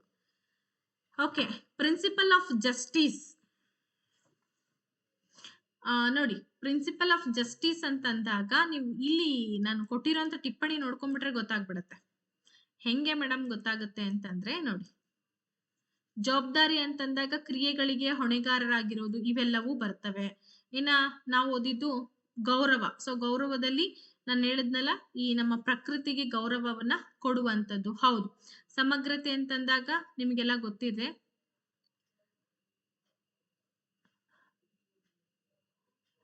ಓಕೆ, ಇದ್ರ ಮೇಲೆ ನಾವ್ ಇವಾಗ ಕ್ವಶನ್ಸ್ ಗಳನ್ನ ಹೇಳ್ತಾ ಇರೋದು. ಬಹಳಷ್ಟು ವಿದ್ಯಾರ್ಥಿಗಳು ಏನ್ ಹೇಳ್ತಿದ್ದೀರಾ, ಪ್ರಿನ್ಸಿಪಲ್ ಆಫ್ ಜಸ್ಟಿಸ್ ಅಂತಂದ್ರೆ ಆಲ್ಮೋಸ್ಟ್ ಆಪ್ಷನ್ ನಂಬರ್ ಡಿ ಅಂತ ಉತ್ತರವನ್ನ ಕೊಡ್ತಾ ಇದ್ದೀರಾ. ನಿಮ್ಮ ಉತ್ತರ ಸರಿಯಾಗಿದೆ. Treat all people fairly and equally. ಎಲ್ಲಾ ಜನರನ್ನ ಕೂಡ ನಾವು ನ್ಯಾಯಯುತವಾಗಿ ಸಮಾನವಾಗಿ ನಡ್ಸ್ಕೊಳ್ಳೋದಕ್ಕೆ ನಾವೇನಂತ ಕರೆದ್ವಿ? ಪ್ರಿನ್ಸಿಪಲ್ ಆಫ್ ಜಸ್ಟಿಸ್ ಅಂತ ಹೇಳಿ ಕರಿತೀವಿ. ಓಕೆ, ನೆಕ್ಸ್ಟ್ ಬರೋಣ. Which of the following is not listed as a principle of non violence? ಅಹಿಂಸಾ. ನೋಡಿ, ಈ ಕೆಳಗಿನವುಗಳಲ್ಲಿ ಯಾವುದು ಅಹಿಂಸೆಯ ತತ್ವವಾಗಿ ಪಟ್ಟಿಯಲ್ಲಿ ಇಲ್ಲ? ಆಲೋಚನೆಯಲ್ಲಿ ಅಹಿಂಸೆ, ಮಾತಿನಲ್ಲಿ ಅಹಿಂಸೆ, ಸಮಾಜದಲ್ಲಿ ಅಹಿಂಸೆ, ಕ್ರಿಯೆಯಲ್ಲಿ ಅಹಿಂಸೆ. ಕರೆಕ್ಟ್ ಆಗಿ ಯೋಚನೆ ಮಾಡ್ಬಿಟ್ಟು ಆನ್ಸರ್ನ ಕೊಡಿ. ಆಕ್ಚುಲಿ ಅದು ಅಹಿಂಸೆ ಅನ್ನೋ ಒಂದು ಲಾಸ್ಟ್ ಒಂದು ಕಾನ್ಸೆಪ್ಟ್ ಇತ್ತು ನಿಮ್ಗೆ. ಆಲೋಚನೆಯಲ್ಲಿ ಅಹಿಂಸೆ ಇದೆ, ಮಾತಿನಲ್ಲಿ ಅಹಿಂಸೆ ಇದೆ, ಕ್ರಿಯೆಯಲ್ಲಿ ಅಹಿಂಸೆ. ಸೊ ಇವು 3 ಸ್ತಂಭಗಳು. ಆದ್ರೆ ಈ ಸಮಾಜದಲ್ಲಿ ಅಹಿಂಸೆ ಅಂತ ಹೇಳಿ ನಾವು ಹೇಳ್ತಾ ಇಲ್ಲ. ಇದು ಪಟ್ಟಿಯಲ್ಲಿ ಇಲ್ಲದೆ ಇರೋ ಕಾರಣ ಇದನ್ನ ನಾವು ತೆಗೆದ್ವಿ.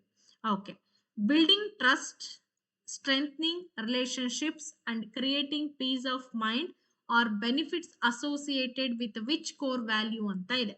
ನಂಬಿಕೆಯನ್ನ ನಿರ್ಮಾಣ ಮಾಡೋದು, ಸಂಬಂಧಗಳನ್ನ ಬಲಪಡಿಸುವಂಥದ್ದು, ಹಾಗೆ ಮನಸ್ಸಿನ ಶಾಂತಿಯನ್ನ ಸೃಷ್ಟಿಸುವುದು ಯಾವ ಪ್ರಮುಖ ಮೌಲ್ಯಕ್ಕೆ ಸಂಬಂಧಪಟ್ಟಂತ ಪ್ರಯೋಜನಗಳಾಗಿದೆ? What a beautiful question. ಈ ತರ ನಿಮಗೆ ಕೇಳ್ತಾರ ಅನ್ಬೇಡಿ, ಕೇಳ್ತಾರೆ. ನಾನು ಬಿಡಿಸ್ತೀನಿ ಕ್ವಶನ್ ಪೇಪರ್. ಬಿಡಿಸ್ದಾಗ ನಿಮಗೆ ಗೊತ್ತಾಗತ್ತೆ, ಓಹೋ ಮೇಡಮ್ ಹೇಳಿದ್ದಾರೆ, ಓ ಇದು ಹಿಂಗೂ ಕೇಳ್ಬೋದ ಕ್ವಶನ್ಸ್ ಅಂದ್ರೆ ಹಿಂಗೂ ಕೇಳ್ಬೋದು. ತತ್ವಶಾಸ್ತ್ರನೇ ಇದು. ಯಪ್ಪಾ ಪುರಾಣ ಕಥೆಗಳು ಎಲ್ಲಾನು ಇರುತ್ತಾ ಇದ್ರಲ್ಲಿ, ಎಲ್ಲ ಇರುತ್ತೆ, ಆದ್ರೂ ಕಲಿಬೇಕು ನಾವು. ಸಹಕಾರ, ಪ್ರಾಮಾಣಿಕತೆ, ಗೌರವ, ಸಹಾನುಭೂತಿ. ನೋಡಿ ಇಲ್ಲಿ ಯೋಚನೆ ಮಾಡ್ಬೇಕು ನೀವು. ನಾನು ಯಾವ್ದ್ರ ಬಗ್ಗೆ ಹೇಳಿದ್ದೆ ಯಾವಾಗ್ಲೇ?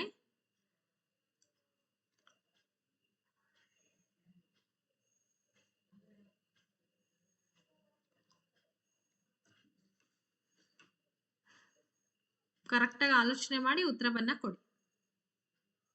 ನಾ ಹೇಳಿರೋ ಕಾನ್ಸೆಪ್ಟ್ ಮೇಲೆ ಬಂದಿರುವಂತದ್ದು.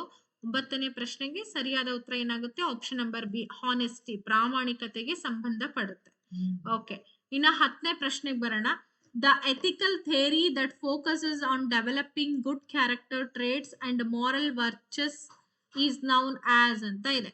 ಉತ್ತಮ ಪಾತ್ರದ ಗುಣಲಕ್ಷಣಗಳು, ನೈತಿಕ ಸದ್ಗುಣಗಳನ್ನ ಅಭಿವೃದ್ಧಿಪಡಿಸುವುದರ ಮೇಲೆ ಕೇಂದ್ರೀಕರಣ ಮಾಡುವ ನೈತಿಕ ಸಿದ್ಧಾಂತವನ್ನ ಹೀಗೆ ಕರೆಯಲಾಗುತ್ತೆ. ಹೇಗೆ ಕರೆಯಲಾಗುತ್ತೆ? ಕರ್ತವ್ಯ ನೀತಿಶಾಸ್ತ್ರ, ಹಾಗೇನೆ ಪರಿಣಾಮವಾದ, ಜವಾಬ್ದಾರಿ ನೀತಿಶಾಸ್ತ್ರ, ಸದ್ಗುಣ ನೀತಿಶಾಸ್ತ್ರ ಅಂತ ಇದೆ. ಕರೆಕ್ಟ್ ಆಗಿ ಇನ್ನೊಂದ್ಸಲ ಕ್ವಶನ್ ಓದ್ಕೊಂಡ್ಬಿಡಿ. ಉತ್ತಮ ಪಾತ್ರದ ಗುಣಲಕ್ಷಣಗಳು, ನೈತಿಕ ಸದ್ಗುಣಗಳನ್ನ ಅಭಿವೃದ್ಧಿಪಡಿಸೋದ್ರ ಮೇಲೆ ಕೇಂದ್ರೀಕರಣ ಮಾಡುವಂತಹ ನೈತಿಕ ಸಿದ್ಧಾಂತವನ್ನ ನಾವೇನಂತ ಕರಿತೀವಿ? ಕರ್ತವ್ಯ, ಪರಿಣಾಮವಾದ, ಜವಾಬ್ದಾರಿ ನೀತಿಶಾಸ್ತ್ರ, ಸದ್ಗುಣ ನೀತಿಶಾಸ್ತ್ರ.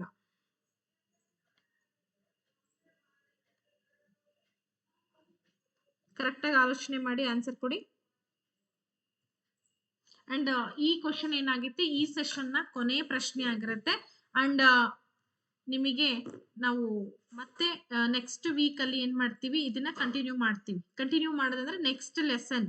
ಈ ಲೆಸನ್ ಇಲ್ಲಿಗೆ ಕಂಪ್ಲೀಟ್ ಆಯ್ತು. ಫಸ್ಟ್ ಲೆಸನ್ ಆಗಿತ್ತಿದು ಮೌಲ್ಯಗಳು, ಪರಿಚಯ, ಮೌಲ್ಯಗಳ ವ್ಯಾಪ್ತಿ, ಮೌಲ್ಯಗಳು ಯಾವ್ಯಾವ ಮೌಲ್ಯಗಳನ್ನ ಮಕ್ಕಳಲ್ಲಿ ಬೆಳೆಸ್ಬೇಕು, ಇದ್ರ ಬಗ್ಗೆ ಫಸ್ಟ್ ಲೆಸನ್ ಆಗಿತ್ತು. ಓಕೆ, ನೆಕ್ಸ್ಟ್ ಲೆಸನ್ ಏನಿದೆ ಅದು ಮುಂದಿನ ತರಗತಿಯಲ್ಲಿ ಬರುತ್ತೆ. ಇದಕ್ಕೆ ಸರಿಯಾದ ಉತ್ತರ ಬಂದು ಆಪ್ಷನ್ ನಂಬರ್ ಡಿ, ಸದ್ಗುಣ ನೀತಿಶಾಸ್ತ್ರ, ವರ್ಚ್ಯೂ ಎಥಿಕ್ಸ್ ಅಂತ ಹೇಳಿ ಕರಿತಾ ಇದೀವಿ.